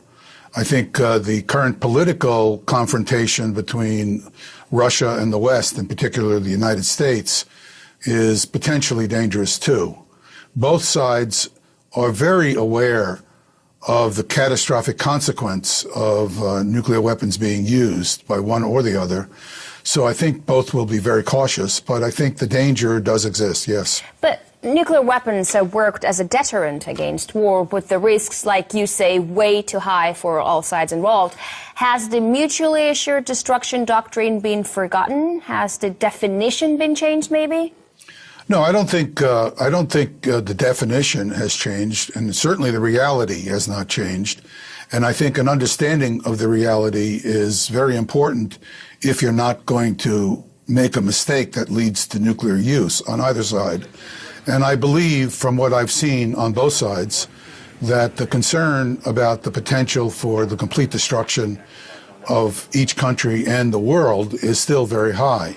The problem is that as long as forces are on alert at a high level, there is always the possibility of a series of unexpected accidents that could lead to a nuclear exchange. And I think that's the real danger. What happens hypothetically if there is a nuclear war? Will a doctrine like the mutually assured destruction doctrine ever work again?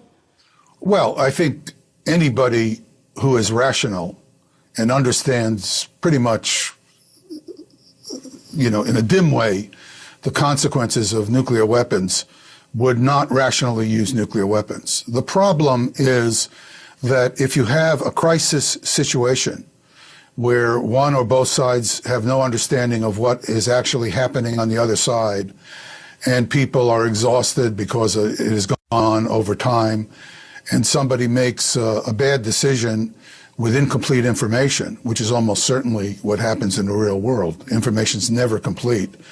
You could have a massive use of nuclear weapons, and that, of course, would end civilization as we know it, and might, although we can't be sure, but might actually end human life on the planet.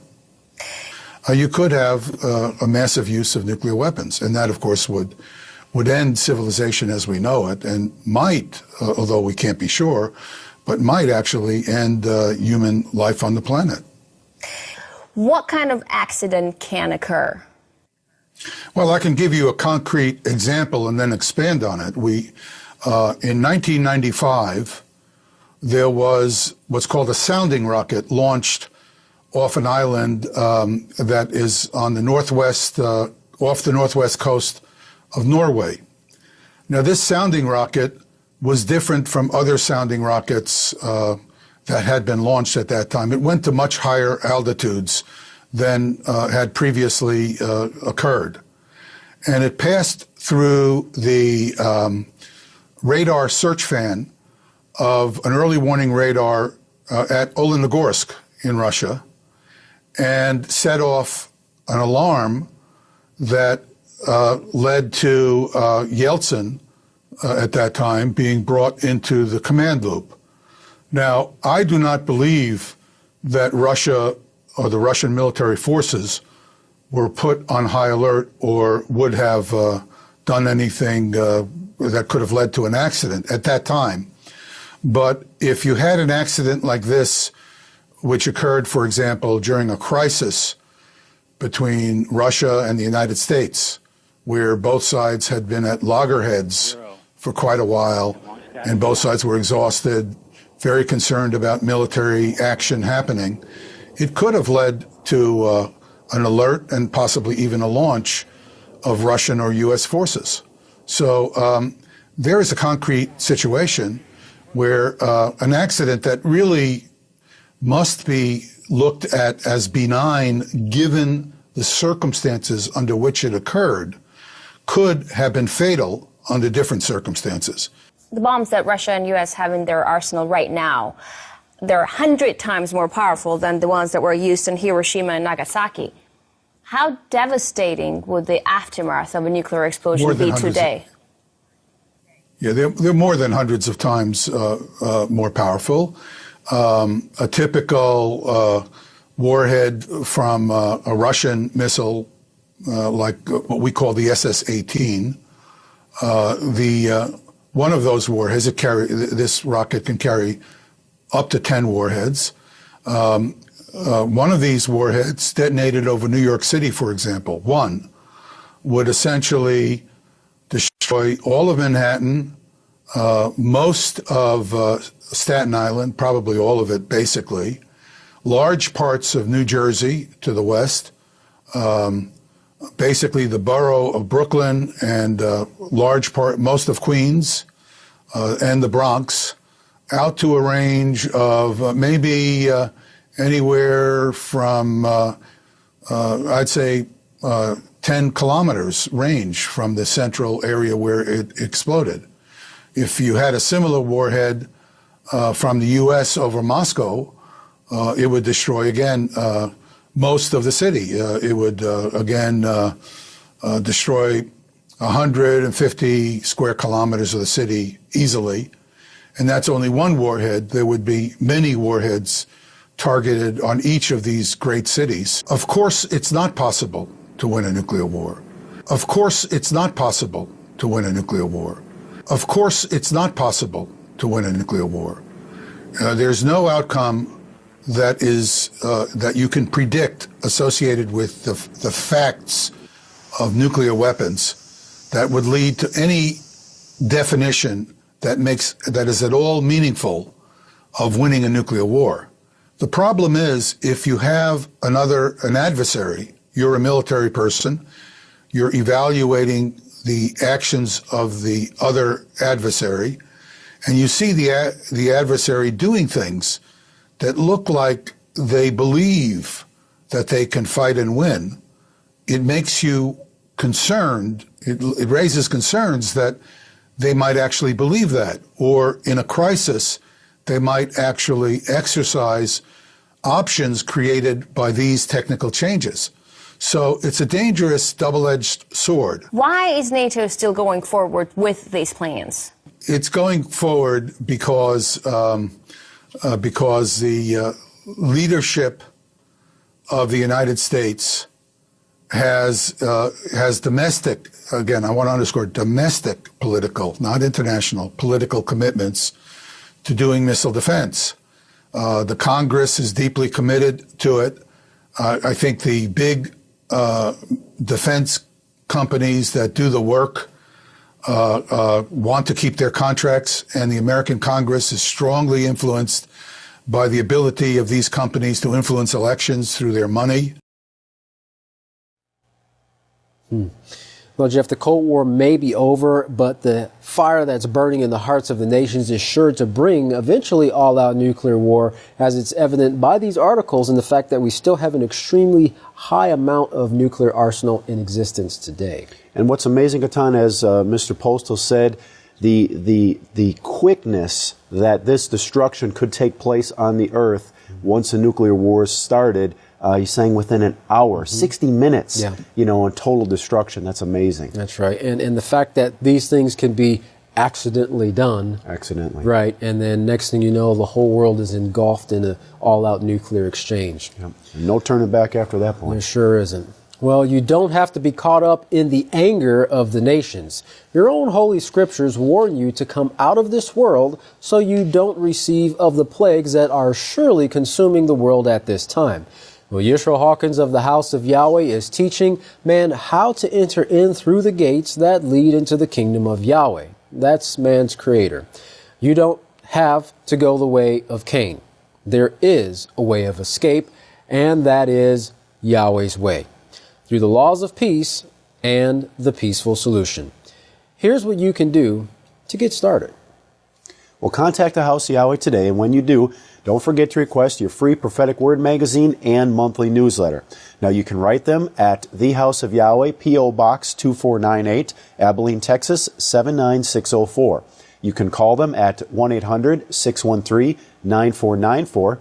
Visit them on any of their websites, www.yahweh.com, www.yisraelhawkins.com, or www.yahwehsbranch.com.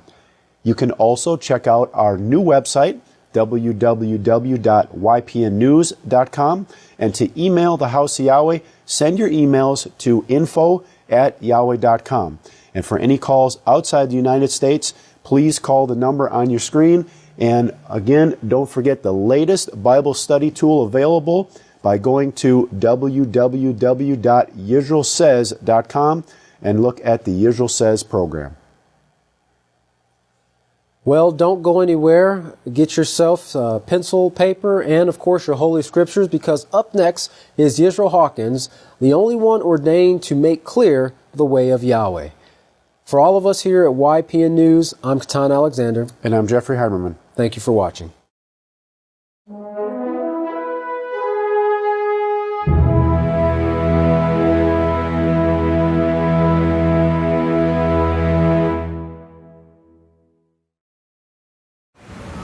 At this time, if everyone would please stand, I would like to introduce the greatest teacher in the world, the great Kahan Yisrael Abel Hawkins. Hey, Yahweh. Yahweh bless you. Hey, this is wonderful, wonderful, wonderful. No, really. You may be seated. May the peace of Yahweh be with each and every one of you. I want you to I'd like to put you on high alert. The government's putting everybody on high alert. I'd like to put you on high alert and tell you to start watching this news. I'm going to repeat some of that because I don't think the people caught it, and I can say it much better than that character can, and show you how it ties into the Holy Scriptures. We've got a new thing coming out in the Prophetic Word magazine, and it's called the Bread Sack. The Bread Sack. Watch for it. These people do so great in this, in writing this. Anyway, it says, his house will be established forever like the moon, the faithful witness in the sky. Psalms 89:37. I've got a stack of those that high, but I can't take time, of course, to read all of them. The men, the government leaders, the Yale University Catholics. I don't know if you saw that or not, but Yale University is, I'd say, probably 75% Catholic. They allow Jews there. They call them Jews. Still trying to insult them. But they allow those in the college. They have to because they're receiving Jewish funds, so they've got to allow Jews. And, of course, every Catholic organization in the United States, including orphanages, schools, and everything, is paid for by our taxes. And of course, the Catholic Church gets their part of that. But I want you to know that man makes plans to destroy his enemies. Now, that's what they're telling you. They've got to make plans to destroy their enemies. And right now, according to most of the way the world is taking it, it's Muslims or those who wear veils. Yes, those who wear veils, even in the United States. So, years ago when before the mobile phone, those came out in my lifetime too. In fact, it was only a few years ago in the 70s when those came out. And I think I got the first one. It was about that tall and very cumbersome. But before that, we had people going into town and going here and there, and especially wives. A wife should never go anywhere without informing, calling her husband, talking to her husband first, and getting permission to go. You need to clap to that, all of you. Yes, all of you.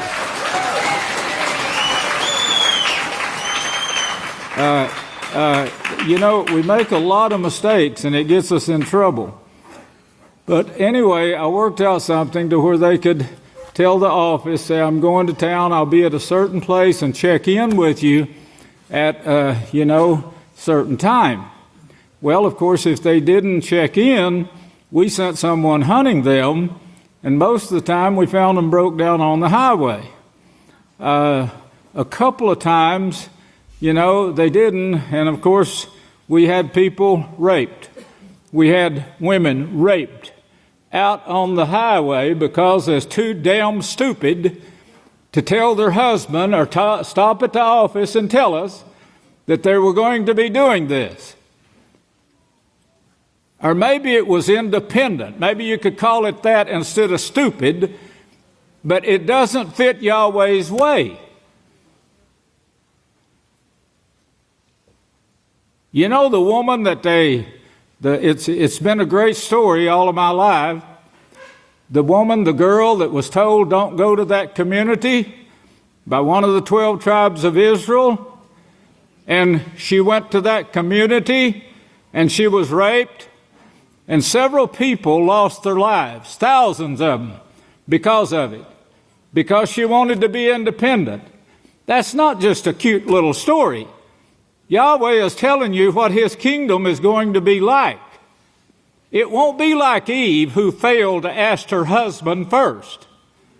If she had asked her husband first, she wouldn't have talked to Satan to begin with. But she talked to Satan first, and then she argued with her husband until he accepted it. Now that's what Yahweh is wanting you to get into your heads. Stop being independent. And I'm talking about men too. You need to start being on high alert because things are breaking down rather rapidly.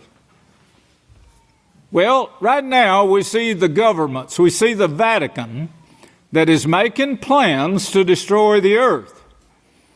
They claim they're making plans to protect the people from climate change. They haven't read the book, or maybe they read it and just rejected it.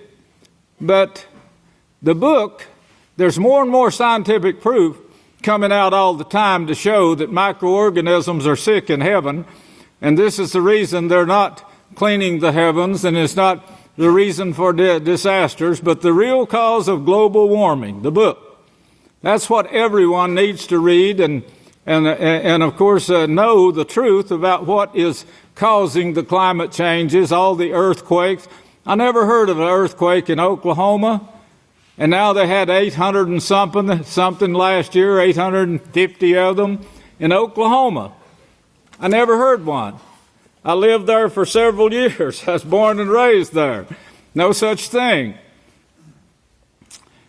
They started taking peace from the earth. Now I covered that in Revelation 6. Revelation 6, Yahweh shows that the Vatican gave orders, gave authority to one of the quartets to take peace from the earth. That started. It's already started. That's why the wars are going on, and it tells you where. In and around the great river Euphrates. In and around the great river Euphrates. In that fourth part of the earth. It tells you how did they know it's going to be there? Why not in America? We find ways to make they find ways to make their actions seem necessary and righteous. That's what the Vatican is putting forth right now. That's what the Pope has been visiting all these people for and saying we're committing suicide if you don't follow the Vatican in this way to save the earth. What they don't realize what they've done and what they've agreed to do, and it won't be shown to them but a little bit at a time, and different ones will do different things. Now that's what we are seeing right now coming forth from the Vatican, the divining spirit. The divining spirit, that's what Vatican means, and you can look that up for yourself. The divining serpent is what it means. Here's headline, says France to change constitution to extend state of emergency. Now, look for constitution in the news articles. Changing the Constitution.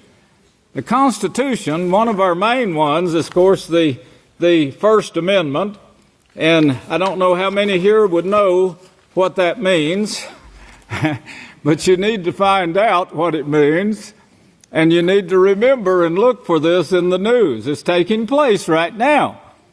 They don't want us to be able to preach Yahweh's plan of salvation, nor to warn the world of what it's getting into. And we are doing that right now. They're wanting to stop it and make a law where they can legally, according to the Vatican, the supreme judge of the whole world now, yes, the only ones they're not in judgment of is the house of Yahweh, and we have a judge called Yeshua over the house of Yahweh. And he says that the gates of hell will not prevail against his house this time. Nation in shock as Yule students. Y-A-L-E. Students.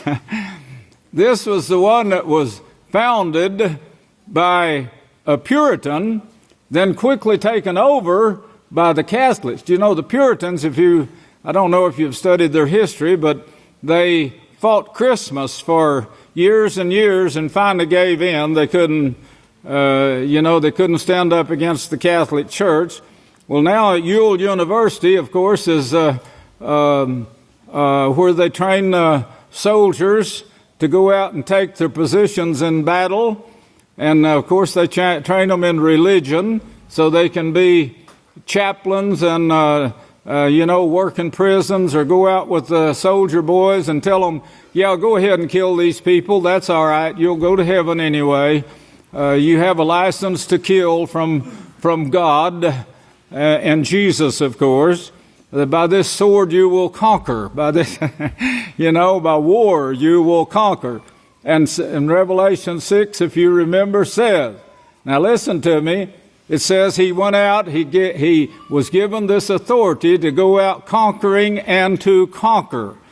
Well, of course, this is going on right now in that fourth part of the earth, in and around the great river Euphrates. When activist filmmaker Hortzwolf visited the Yale campus to see how many students would sign a demand to eliminate the entire First Amendment, he was shocked to find that they gladly supported the idea. Well, why? Because they'd been told to do so by the Pope, by the Vatican, the leader of the kings of the earth. I'm going to prove that to you before this sermon's out, because we can see it vividly now in what is taking place. Hurtful speeches, they want to stop hurtful speeches, they say. They shouldn't be protected. A hurtful speech is Pat Robertson saying the name of the Creator is Yahweh. A hurtful speech is saying by Pat Robertson and any other preachers that wants to join with him and saying on Halloween night, the children, that's the time when the children all go out and worship Satan and the demons. That's a hurtful speech. And of course, they're wanting to stop this. The Pope says that he wants to stop all free press. That's what Netanyahu said before the Pope and made his announcement. Netanyahu said it's the newspapers reporters that's causing all the trouble. They shouldn't report us killing all these people and taking their land. They should not report this. And he says one day we will have a Palestinian leader that will want peace. Of course, what he's saying is they'll have a Palestinian leader that won't object to them taking this land and killing all these people. And we will have peace, he says. Well, you'll never have peace. And when you're stealing, you can never steal and have peace in doing so. When you take something that don't belong to you, it creates hatred and it creates war, bitterness. And that's the way of Cain and the way of Satan, the devil. The First Amendment means freedom of religion. That's one thing. We would never be able to be here right now in any other country. No other country would allow what the United States was set up by Yahweh to do.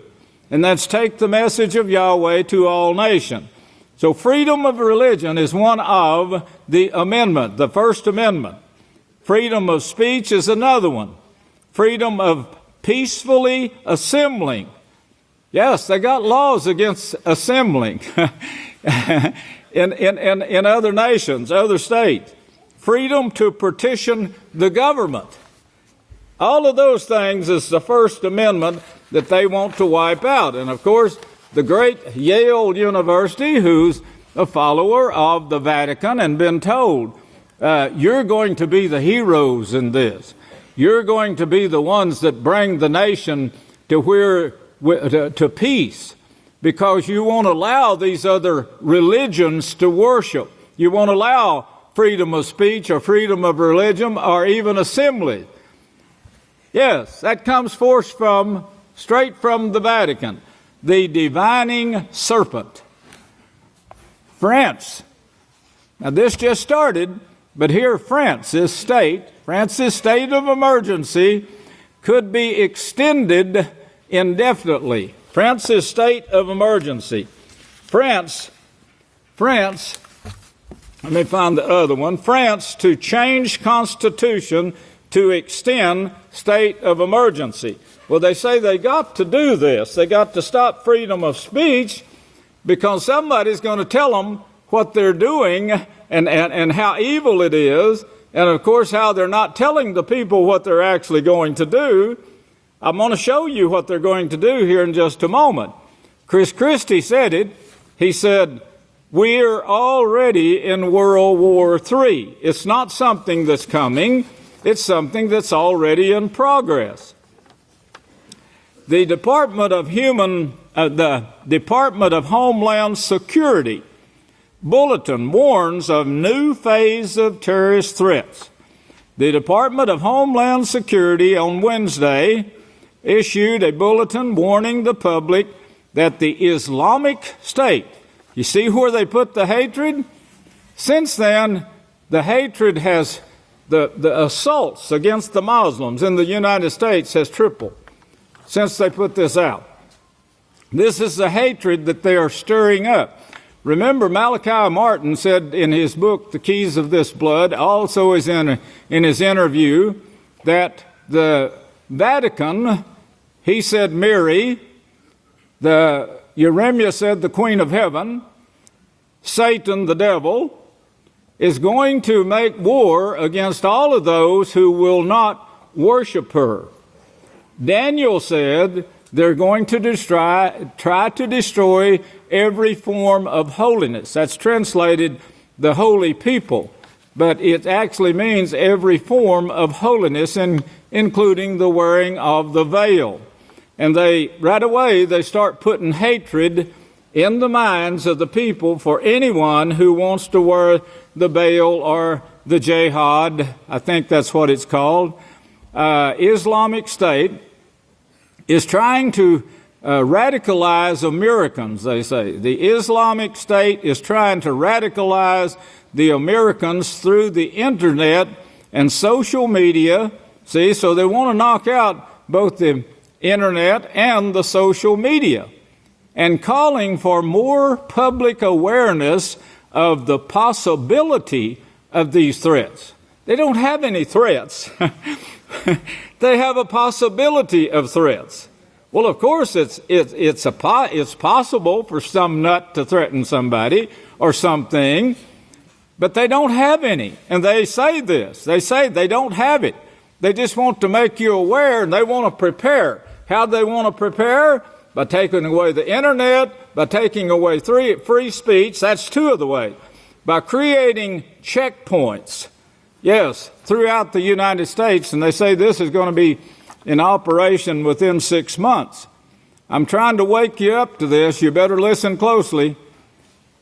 Terrorist groups of the internet to inspire and recruit. Recent attacks and attempted attacks internationally and in the homeland warrant increased security as well as increased public vigilance.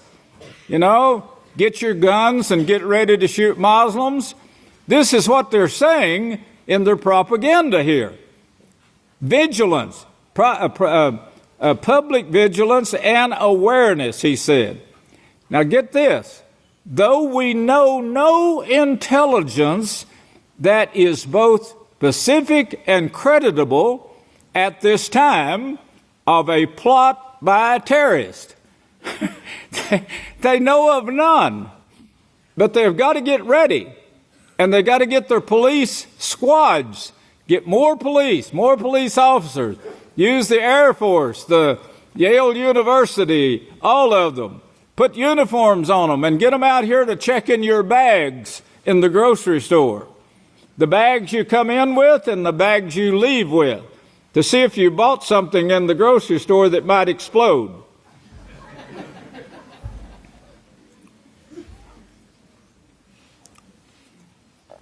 Homeland extremists may be encouraged they may be encouraged or inspired to target public events or places. So we're going to beat them there with a squad, a mob squad. Johnson added that his department is also worried about possible threats to particular communities. Therefore, we'll have to what? Surround the Muslims to protect them? You know, that's the way they're doing in Israel. See what they're doing in Israel. Look at the way they're doing it, and you'll see what they're going to do to the United States within 6 months. We were told this several years ago by a man whose son was working in intelligence in Washington. And, of course, he told us he cried when he saw, now this has been 5 or 6 years ago, I think. He cried when he saw what the government plans to do to the United States before the terrorist threats ever got started.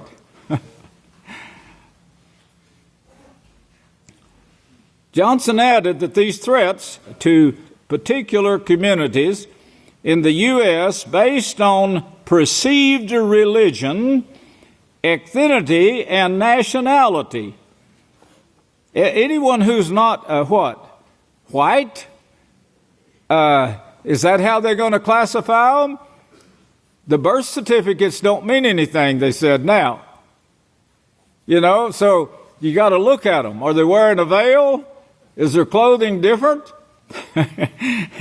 Maybe we should all get us some uniforms, huh? No, forget about that.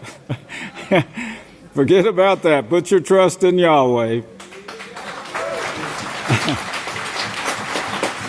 He also said the bulletin had a duration of 6 months, during which these heightened steps will be noticed. 6 months. The public should expect an increase in presence of law enforcement across communities in the weeks ahead, he said. More stringent security. Now get that, law enforcement, okay, you got that? Law enforcement, increased presence of law enforcement. Number 2, stringent security. Stringent security.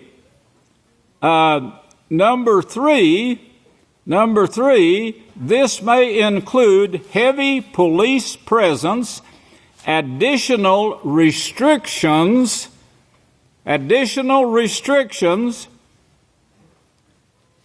You got to get that. Write it down if you have to, but please remember it.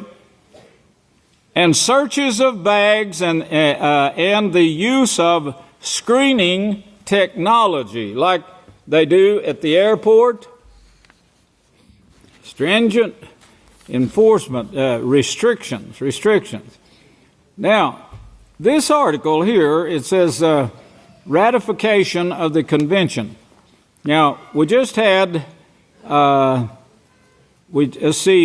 convention enters into force, F-O-R-C-E. Now, this is not a request to be righteous and all work in unity, like Yahweh says we're going to do in His kingdom. And if you're not in unity, you won't be there. And He puts that down rather strictly and firmly. Then shows you examples of what non-unity brought all throughout the Holy Scripture. But this is going to be forced. Currently, there are 196 parties, 195 states, and one regional economic integration organization to the United Nations Framework Convention on Climate Change. Now, this is 196 states, which that's all of them, by the way. That's the whole thing. He had a unanimous vote. Everyone agreed to support the Vatican. Everyone. There's no states that voiced their opposition. That's what the man with the hammer said. I see nobody in opposition, so it is unanimous. It's passed. Now, this won't be signed until I think it's Pentecost. Is that right? Or is it what? April 22nd. Won't be signed until then. That's when we're going to be here celebrating Passover.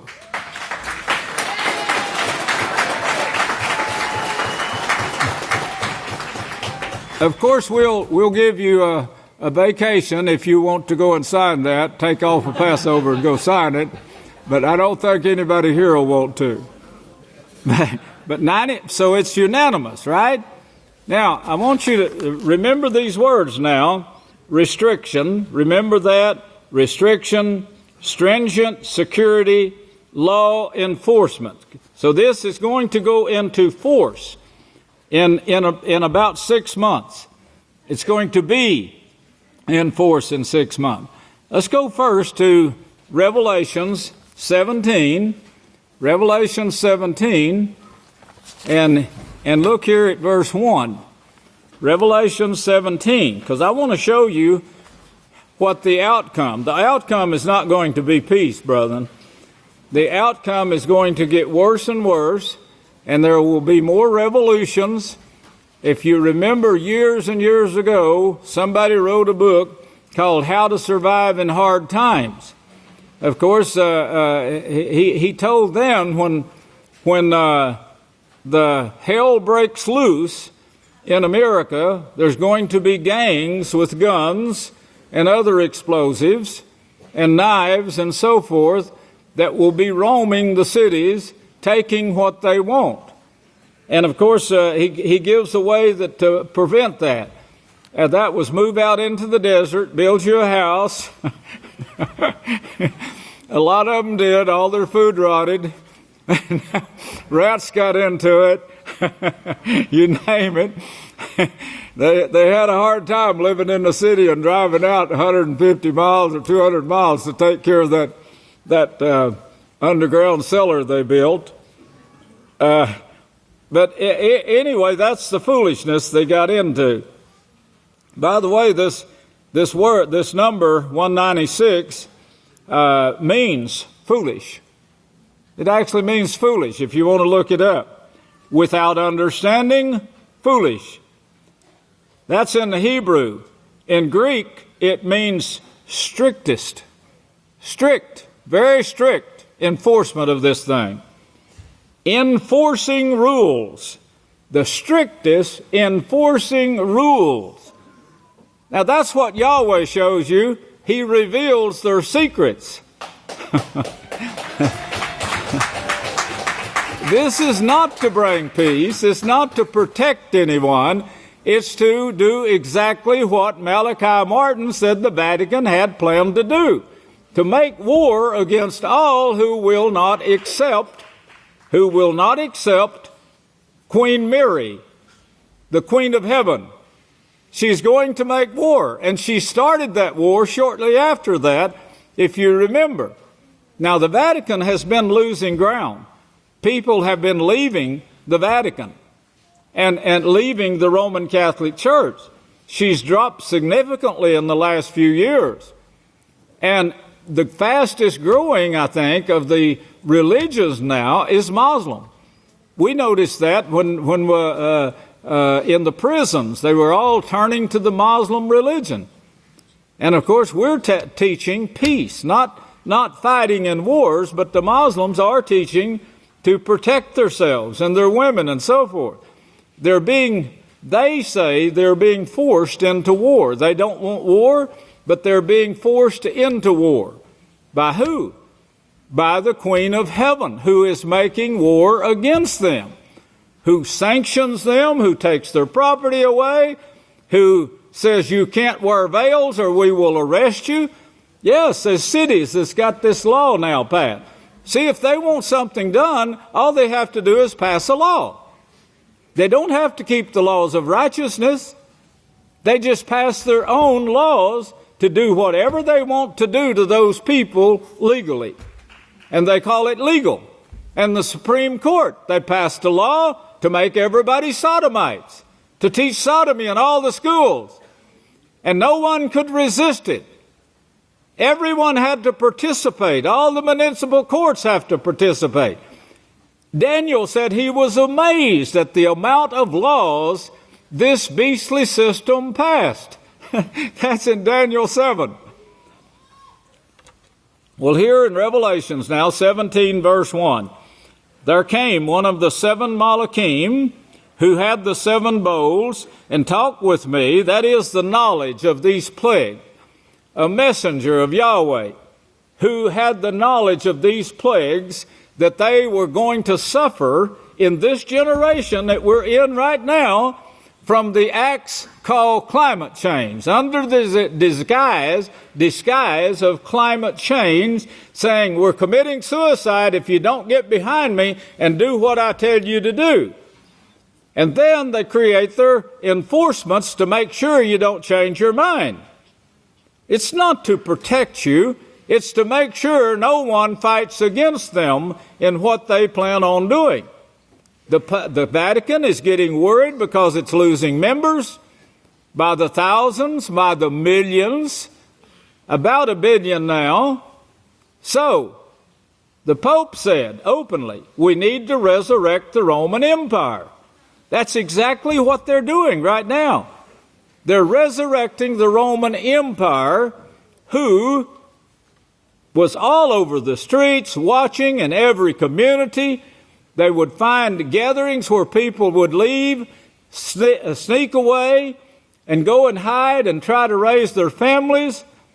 And they would find them, they would kill the men, take the children, put them in orphanages, take the women and the young people and make slaves out of them. This was going on in Daniel's day. It's the same pattern that was followed by the Pharisees, Sadducees, Essenes, and Herodians who owned the Roman army that stood on his part. Daniel 11:31, I believe. He says, well, this messenger who had the knowledge to see what was taking place said, he talked with me, with Yochanan, saying to me, come and I will show you the sentence of the great whore that sits upon many waters. Well, now, this same messenger that Yochanan saw talking to him is talking to the world now, the 7th messenger. In Revelations 10, I believe it is, Revelations 10, but in the days, verse 7, in the days of the voice of the 7th Malach, or messenger, when he will begin to sound the great secret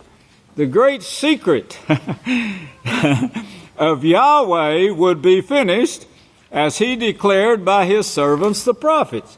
Well, come and I'll show you these. He that judges, this great whore that sits, that means judges the world. That's what the Vatican is doing right now. And got all the world, the complete world is in unity with him. That's what the scripture says, too. In chapter 12, the first few verses says all the world is going to worship him. Yes, all the world is going to worship him. Well, this proves it right there. 196, that's total. That's the total world right there, saying, yes, we're going to follow you. With whom the kings of the earth have committed fornication. That is, they practice sin. They practice God worship and worship of gods, and as the evil of the gods, as Genesis 3:5 says. And the inhabitants of the earth have been confused, been made drunk, confused, deceived with the teaching of her fornication. So he carried me away in the Spirit into the midst of God worshipers, and I saw a woman sitting up on a scarlet-colored beast, full of the names of blasphemy. By the way, try not to buy any shoes, dresses, clothing that's got red in them this time of year, red and white. That's the color that Satan puts in your mind, and it makes it want to start worshiping Santa Claus this time of year. Stay away from those colors as best you can. Having 7 heads, Did you get that? 7 heads? Look on down to verse 6. He identifies her for you. And I saw the woman drunk with the blood of the saints. Fox's Book of Martyrs has a history of that. I didn't write it, but it's there for you to see, and most of them were butchered in Rome itself. And I saw the woman drunk with, you know, when they destroyed the temple in Jerusalem, they thought they wiped out all the Sabbath keepers, all the people who would keep Yahweh's feast. Yeshua told his disciples, when you see them compassing Jerusalem, then get out of here. Go. Which they did. They had a work to do, so Yahweh saved them until their work was done. We're reading from their work right here. Right here. The so-called New Testament. Book 2 of the book of Yahweh. Well, there was other people besides them escaped, history said. But the ones that they killed, the ones that they murdered, were ones that kept the Sabbath day and came and kept the feast. And this was Passover, by the way, when General Titus actually made his move. One historian says August. It's not. It wasn't. It was the Feast of Passover, and they said that some historians said there's over 3 million people came to keep that feast. 3 million. That's a sizable number. And almost all of them were wiped out by the Roman army. And I saw the woman drunk with the blood of the saints and with the blood of the martyrs of Yeshua. And when I saw her, I wondered with great astonishment. And the Malach said to me, why are you astonished? I will tell you the mystery. See, this is a secret. I'm going to tell you the secret of this woman. Yahweh reveals secrets.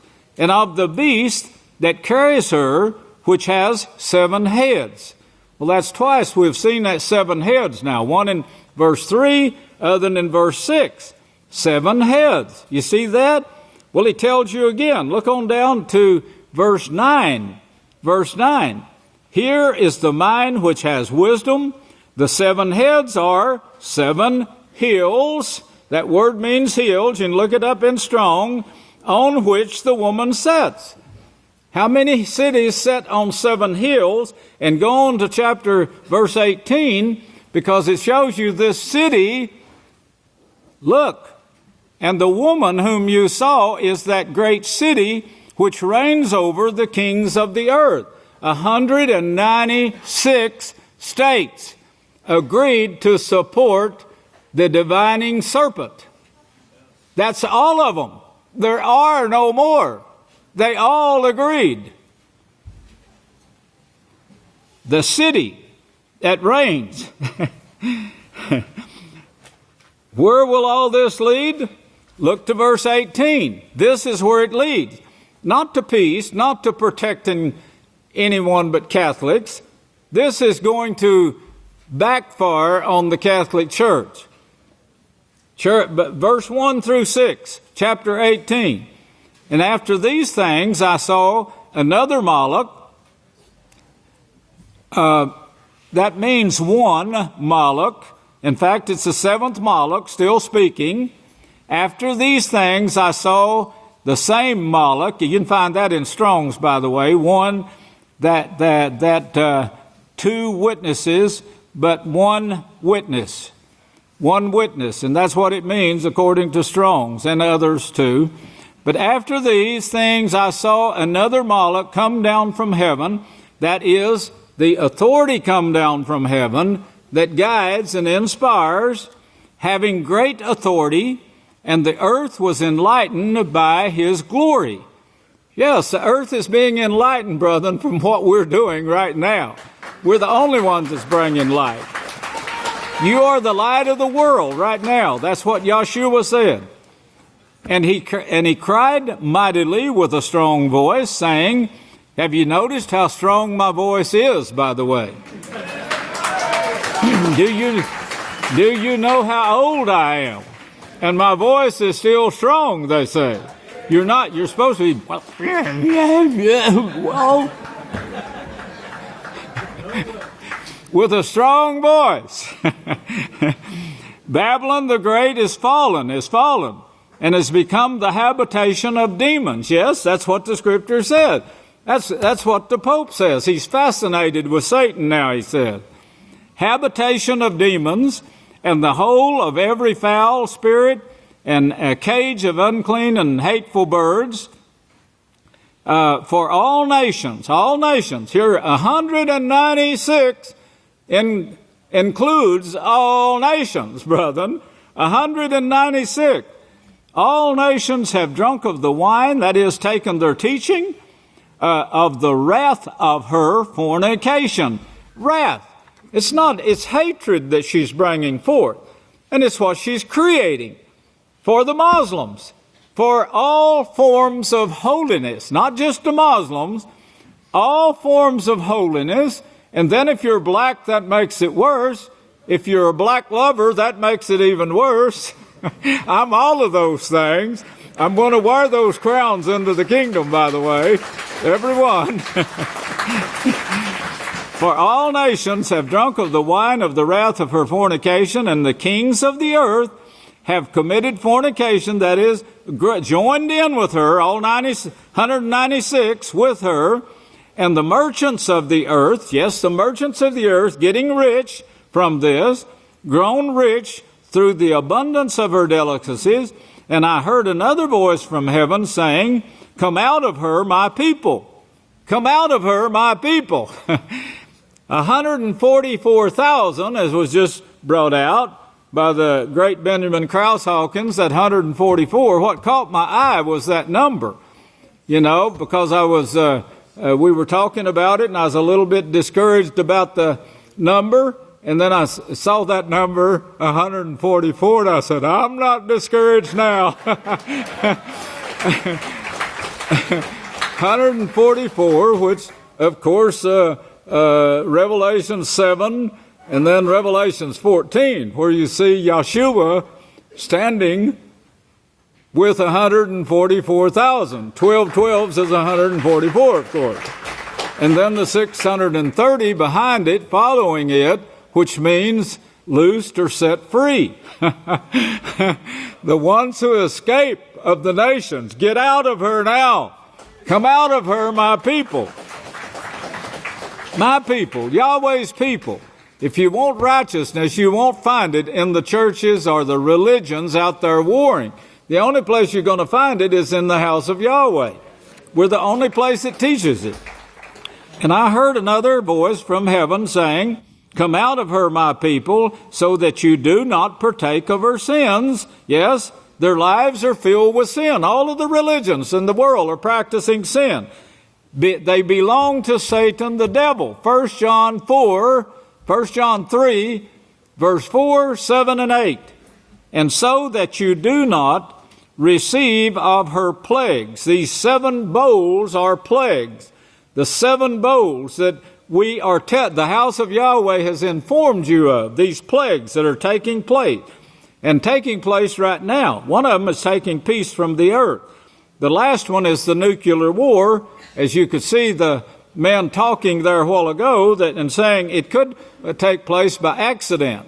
Well, I'm thinking it'll take place by accident after somebody deliberately does it, forces it into it. This is what's going to take place. But it's not supposed to hit Rome. See, those people think that they, as Malachi Martin said, come out on top. Russia hopes to come out on top, and so does the United States. These things are not by accident. They're being forced right now in leadership of the Vatican, the divining serpent. And for her sins have reached into the heavens, and Yahweh has remembered her iniquities. That's doing away with the laws of Yahweh, as Daniel 7 shows. Render unto her just as she rendered to you, and repay her double according to her works in the cup which she has mixed for herself, for double. Mix for her double. Let me see how far we want to go here. Let's see, 18. We're in verse 6. Look on down to verse 8. Therefore her plagues will come in one day, death and mourning and famine, death, mourning, and famine in one day, and she will be utterly burned with fire, for strong is Father Yahweh, who, that is, predicts this. It says judges. Yes, he judges from what you're doing. You're going to cause this to come upon you. Verse 9, and the kings of the earth who have committed fornication with her and lived luxuriously with her will wail over her and lament for her when they will see the smoke of her burning, verse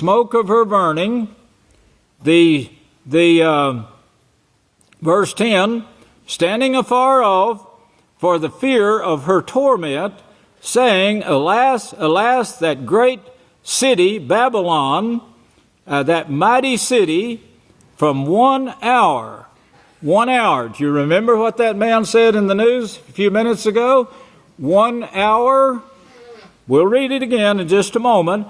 For in 1 hour, her judgment, that is the fulfillment of that prophecy, 1 hour is come. Look on over to verse 17.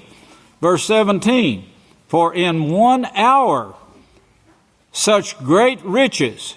1 hour, such great riches. Verse 10 said, standing afar off, for fear of her torment, saying, Alas, that great city, Babylon, that mighty city, for in 1 hour your judgment. 1 hour your judgment is come. Then verse 17 says, such great riches. Look at verse 19 now. Such great riches, remember that. And they cast dust upon their heads and cried, weeping and wailing, saying, Alas, alas, that great city in which all who had ships in the sea were made rich through her wealth.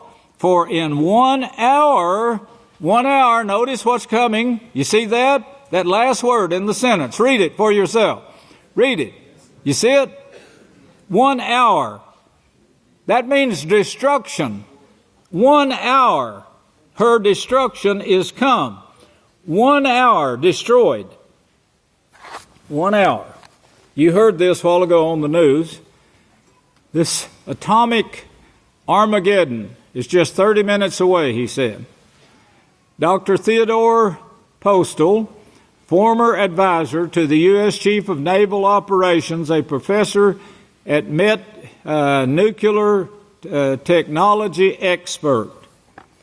I do think, he says, that an accidental nuclear war between the U.S. and Russia is possible.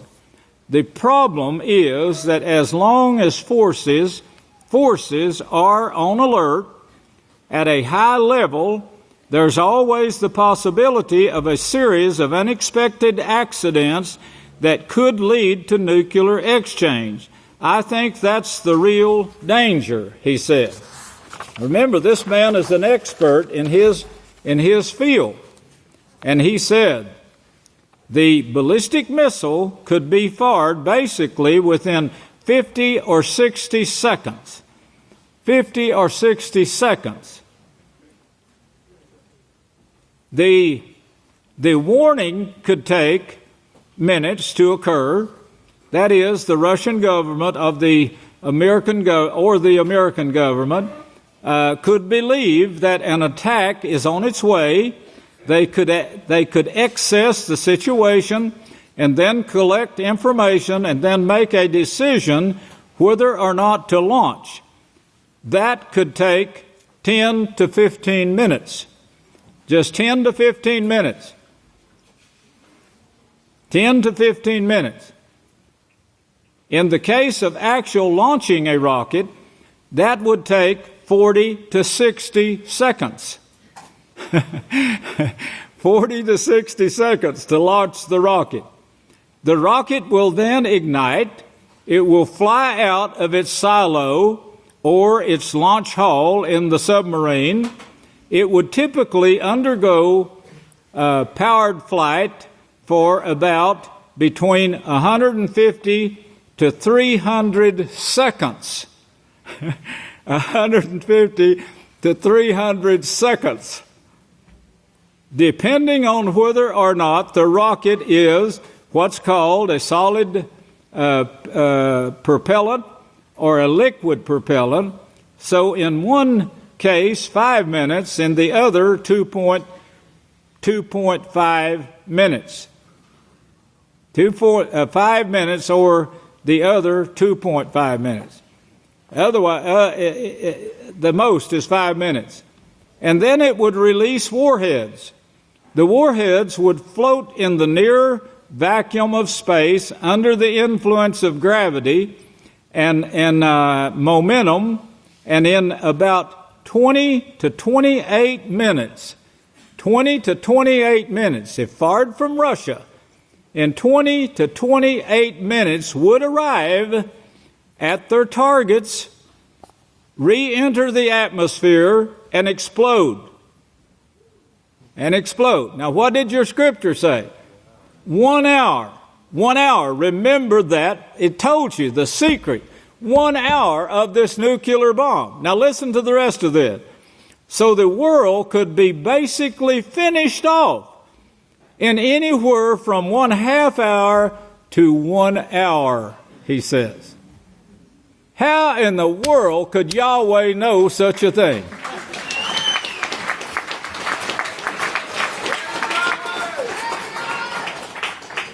One hour, and the world could be finished off upon the arrival of these warheads. 1 hour. In Revelations 18, 10, 17, and 19, he shows you 1 hour. I want you to turn to 2 Kepha. I went a little over time, but I think it's worth it to get this in your minds. 2 Kepha 3. 2 Kepha 3. No man could foretell that and show you what's going to take place. And yet, he put it right on the money. 1 hour. He wasn't guessing. He said 1 hour. It's going to all be over with. So do they. They know this right now. Isn't this something that the missiles, the bombs, everything could be pinpointed? Now, this was 2,000 years ago. Revelations was written in 96. 96, ACE. And here it is, 2015. And it's right, we didn't have bombs back then. We didn't have bombs back in Yeshua's day on earth, or Yochanan's time. There wasn't even firecrackers that I know of back then. But he tells you exactly how long it will take to be fired and to be over with. Finished. Destruction. That's what verse 19 there shows you. Destruction. Get rid of all the riches, everything, in 1 hour. Is that not amazing? Man, oh man. Well, look at Kepha now. He's telling you the same thing here. 2 Kepha 3, verse 10. But the day of Yahweh will come. That is the day of his judgment. What he judged and put in his prophets to tell us. And what I'm repeating to you now is his judgment, or for doing. He says, if you do this, you will suffer this. That's Yahweh's judgment. It's never failed. Search out the book of Yahweh and read. Not one of these will fail. Not one. Not the one that darkens the sun, as the Savior said in Matthew 24:29. The increase in knowledge, as Daniel said, in starting in 1934. The invention of the nuclear bomb that started in 1934, and the foretelling this of the last witness who was born in 1934. I never cease to be amazed in reading the scriptures. Well, here, 2 Kepha now, But the day of Yahweh will come as a thief in the night in which the heavens, that is a thief. Now, Yahweh said, there's no reason why you should be overtaken with this as a thief. He said, because you are the children of light. You know these things. You know where you're supposed to be. The protected place is no other place except the house of Yahweh. The protected place. But he says, but the day of Yahweh, that is his judgment, what he said would come, is going to come in the night in which, a thief in the night, in which the heavens will pass away with great noise, and the elements will melt with fervent heat. Now remember, this scientist, this expert said 1 hour. It's going to melt with fervent heat. Both the earth and the works that are there in it will be burned up. Strange he had used that word burned. And I remember talking about this when I was 7 years old. I remember this in a house in Oklahoma by lamplight when we were reading about the earth going to be burned. Now, this was being taught to me back then. My dad and mother didn't understand it. I didn't either, but I remember it impressed me for some reason that the earth, the whole earth, was going to be burned. You know, you couldn't do that with a grass fire or something like that, but it was going to be burned. Now, remember what an impression it made on me at that time, and I think that's when I first started loving prophecy, because it was also put in my mind that you could believe these prophecies, because they come true. Well, here, since all these things will then be dissolved, what manner of person ought you to be in all holy conduct and righteousness? Number one, you should be in unity with me, with Yeshua, with Yahweh. I'm not going to tell you anything that would be out of unity with Yeshua or Yahweh. But I will disclose this Bible to you, the Scriptures, the book of Yahweh. You must look for and earnestly long for the day of Yahweh. I told you I was excited about this. I want you to be too. You know, first of all, that Yahweh is going to protect you. He says, fear not. He says it over and over and over. I'm going to be with you. I'm going to protect you. When you walk through the fire, I'll be there with you. We're going to walk through this fire, brother.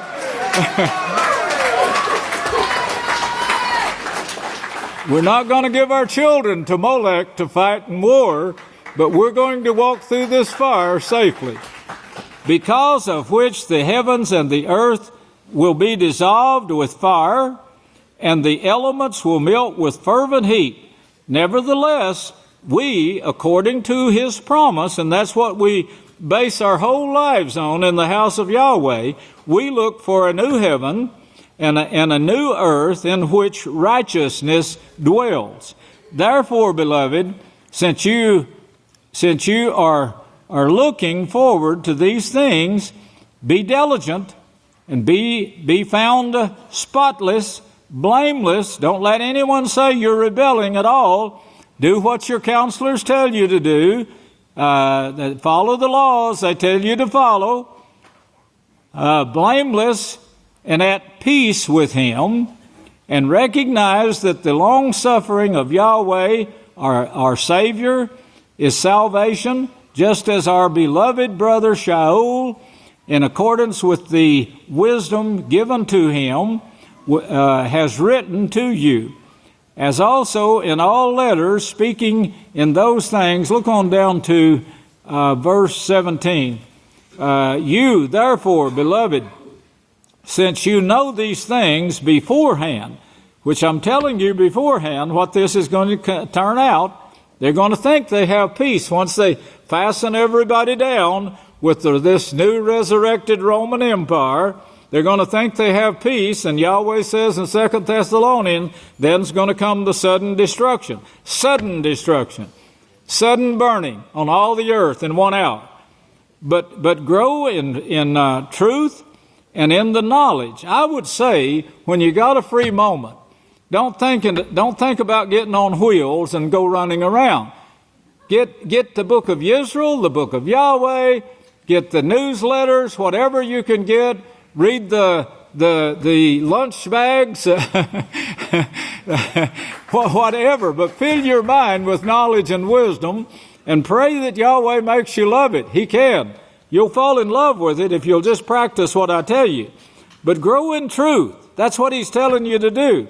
And in the knowledge of Yahweh and of our Savior, Yeshua Messiah. We don't have very long now. To Yahweh belongs the glory, both now and forever. Hallelujah, Yahweh.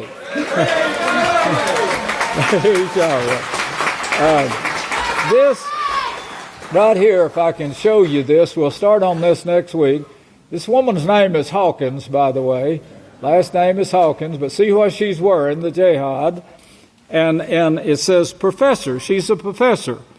After saying Christians, Muslims have the same God, they both worship the same God, which they do.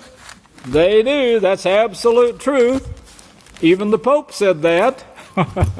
Even Billy Graham said that. I can remember several people that said that down through the centuries. I say it today. They all worship the same gods. It's not just one God either. It's gods. Muslims and Christians, they all do. Well, she was fired. They fired her, a professor. Not because she said it, but because she was wearing a jihad.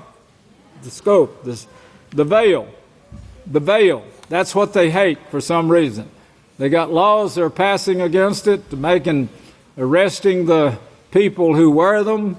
And of course, I guess if you have a certain look about you or something, I don't know how it is that, they judge whether a person is an Arab, black, white, China, Asian, whatever,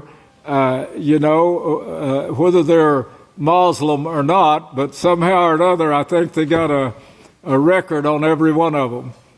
That was one of the things I brought out about the computer back in 1976. And if you remember, that was relatively new going into all the homes in 76. And I wrote that the Catholic Church owned a big one. And, of course, that was the best they had at that time. Brussels, Belgium was where it was set up. And then New York City had one here. I wrote about that in The Mark of the Beast. The number was 666. And I showed how it could give every person on earth a different number. Now this was all brought about with the computers that started. It started in 1934, but in 1976, in 1934 is when it started. 1976 was when the one in Brussels, Belgium, and also New York was kind of a counterpart that they worked together. But that's when everyone they started getting records on everyone and their births, and I think they can look any name, Social Security number, whatever. They have ways of knowing, and then I guess they keep record from the parents as to what their religion is. I can tell everyone that's in a religion out there in the world that's practicing war, you're not going to be saved out of this. You're going to have to come out of war. You're going to have to put your swords away. You're going to have to stop doubling up your fists to people wanting to hit them. Don't go karate either. That's the same. It's a bunch of crazy idiot stuff that the world is teaching you. And of course they teach it through the movies, through the schools.